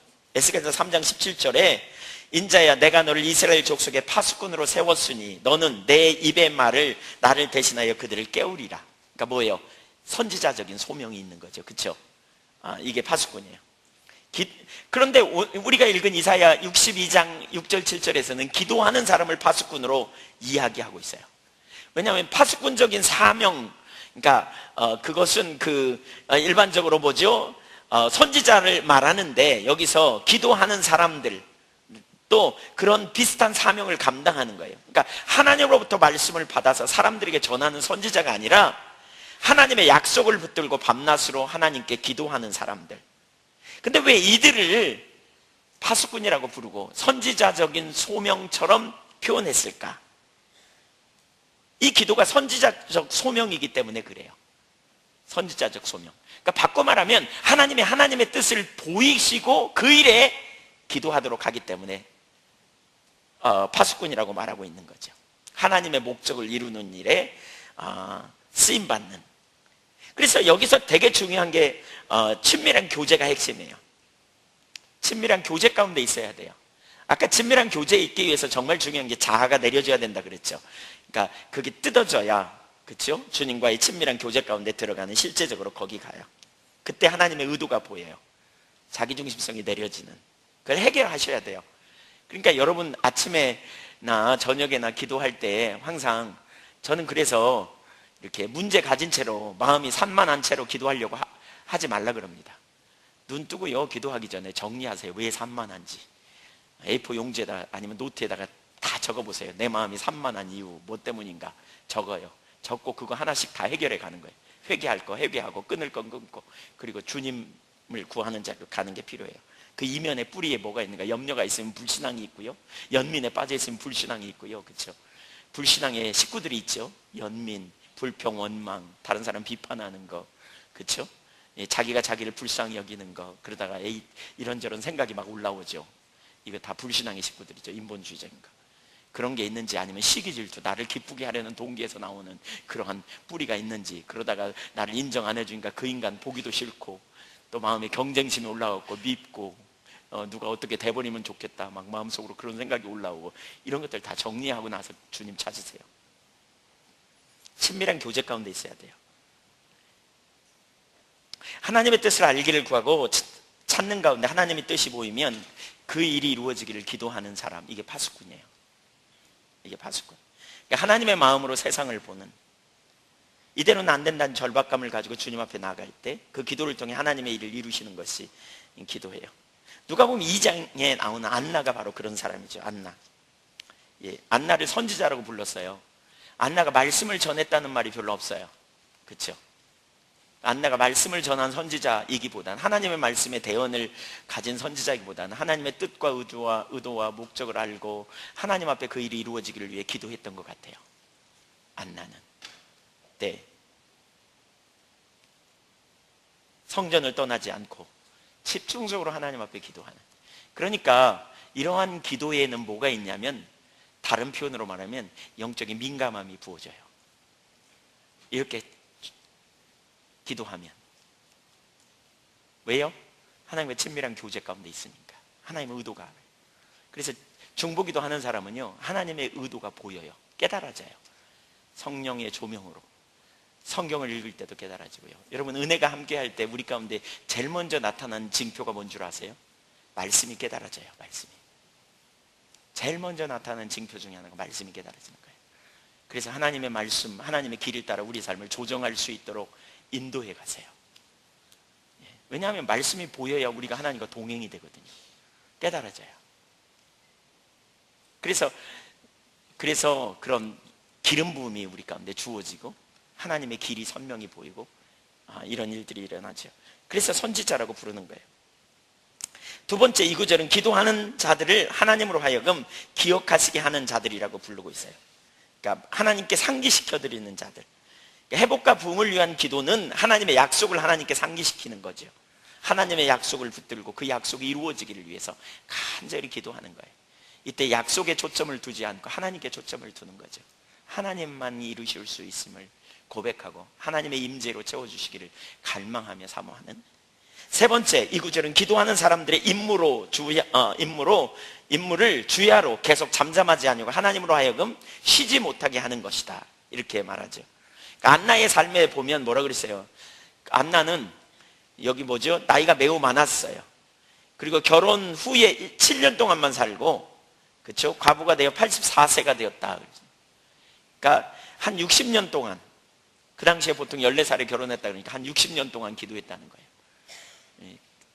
끈질기게 기도했겠죠. 물론 그를 하나님이 빚어가시는, 기도의 사람으로 빚어가시는 과정이 있었을 거고요. 그렇게 저렇게 시간을 보내면서 그가 어쨌든 기도가 금방 성취된 건 아니라고 볼 수 있어요. 파수꾼은 종일 종야에 잠잠치 않아야 된다 그러잖아요. 간절하게 그리고 지속적으로 구하는 기도. 이사야 56장 10절에 보면 타락한 지도자들에 대하여 누운 자, 잠자기를 좋아하는 타락한 그 이스라엘의 파수꾼을 얘기하는데, 그들과 다른 파수꾼을 얘기해요. 깨어있는. 그래서 사무엘은 기도 쉬는 죄를 범치 않겠다고 이렇게 말하잖아요. 저나 여러분이나 기도 쉬는 죄를 범치 않기를 원해요. 아멘. 사실 제가 오늘 이 부분을 나누면서요, 여러분, 그런 생각이 들었어요. 오늘 이 내용을 당연히 우리가 전달하고 아는 것 중요하고요. 근데 여러분 책 사서 내용은 정말 읽어보면 되고요. 내용이 잘 정리됐다, 정말 잘 정리된 거다, 제가 이런 생각이 들었어요. 근데 문제는요, 저나 여러분이나 실제로 기도한 자를 가지 않으면 의미가 없다는 거예요. 저도 개인적으로 하나님 앞에 제가 그런 기도를 절박하게 했어요. 사실 바쁘다고 저도 기도 많이 못했는데, 이렇게 저렇게 바쁘다고 사실 기도를 많이 놓쳤는데, 하나님이 기도하는 자리로 더 초청하라고 그러시는구나. 제가 오늘 이 설교는 제가 하는 게 아닌데 이런 생각까지도 했어요. 최근에 기도 많이 못해가지고 이런 기도, 정말 회복과 부흥을 위한 중보기도의 자리에 더 많이 앉아야 되는데 너무너무 바빠가지고. 근데 우선순위로 정해야 되겠다 이런 생각이 들었어요. 네 번째, 이 구절에 나오는 기도하는 자들은 약속이 다 성취될 때까지 기도했다. 끝까지 기도했다. 끝까지. 계속.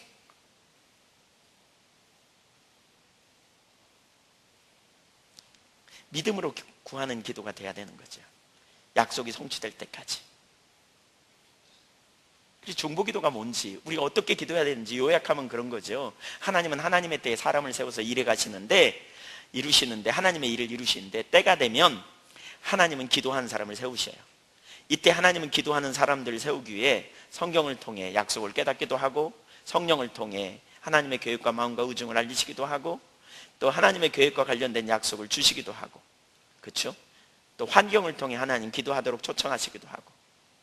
그래서 우리로 하여금 하나님과의 친밀한 교제 가운데 자신의 처지를 인식하게 하면서 주님 앞에 집중적으로 찾아 나갈 때, 밤낮으로 기도하며 그 뜻이 이루어지기를 위해 쉬지 않고 기도할 때, 실제로 성취될 때까지 기도할 때 하나님이 그 일을 이루신다는 거예요.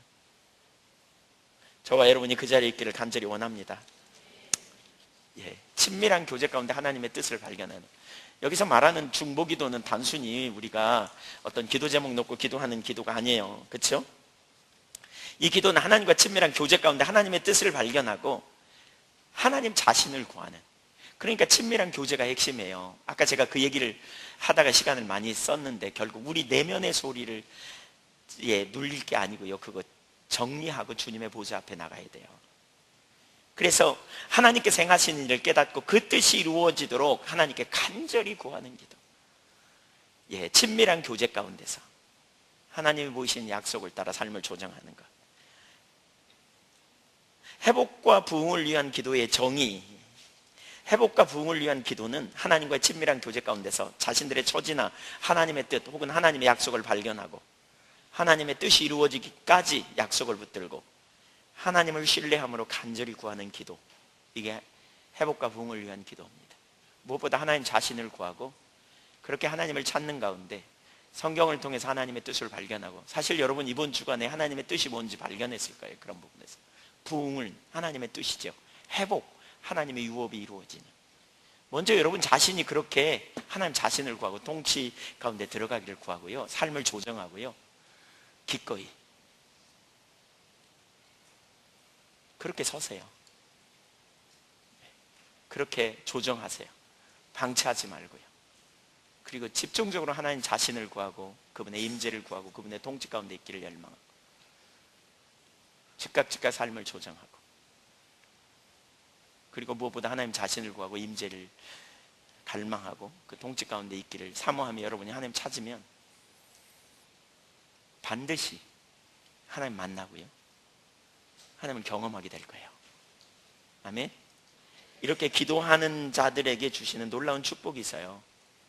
이렇게 기도하게 될 때 하나님을 경험으로 알게 되고요, 무엇보다 하나님의 의도와 목적을 알면서 하나님과 동행하는 실제적인 삶이 일어나요. 그렇게 이루어져요. 한나 보세요. 안나 보세요. 안나. 시므온 보세요. 하나님을 경험으로 알죠. 또 하나님의 길이 무엇인지 그들에게 하나님 보여주시죠. 저 같은 경우도 개인적으로 제 속에 쓸데없는 게 많이 와 있을 때가 있어요. 그런 상태로 예배하려고 앉아 있으면 안 돼요. 그래서 미리 정리해요. 그리고 정리하는 것 중에 아까 그랬잖아요. 누가 섭섭하면 축복하고 시기 질투가 올라오면 집중적으로 축복하고, 내가 그걸 부러워할 이유가 없어요. 주님 안에서 내가 누군데 그냥 주님 안에서 발견되면 좋게. 그렇죠? 염려가 있으면 회개하고 끊어요. 그리고 주님이 나의 필요를 아시고 나의 머리털 하나까지 세신 바 되신 분이 이끌어 가실 텐데 뭘 염려하는가. 그리고 하나님 찾기 시작해요. 그러면 하나님의 마음이 부어져요. 하나님의 의도를 알게 되고요, 하나님의 길이 보여요. 삶을 어떻게 살아야 하는지. 제가 이번 집회를 앞두고 기도하면서 하나님께서 저에게 주신 감동이 딱 하나예요.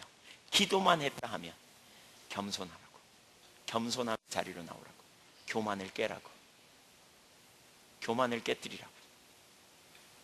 여러분, 교만이 뭡니까? 자기를 과신하는 데서 나오는 자의식에 사로잡히는 거예요. 나를 붙드는 거예요. 그래서 자기 충만에 빠지는 건데, 자의식에 사로잡히고 자만심에 사로잡히고 그러다가 자기 확신으로 가요. 자기 나름대로 확신에 사로잡힌 거예요. 여러분에게 집중하지 말고 끊임없이 주님께 집중하세요. 그게 겸손이에요. 그 자리로 갈 때 주님께서 한없는 은혜로 여러분을 새롭게 하시고 일으켜 세우시고 온전케 하실 줄로 믿습니다. 기도하십시다. 아멘. 우리 같이 기도하죠. 이걸 기도하면 좋겠어요. 기도하죠. 같이 기도하겠습니다.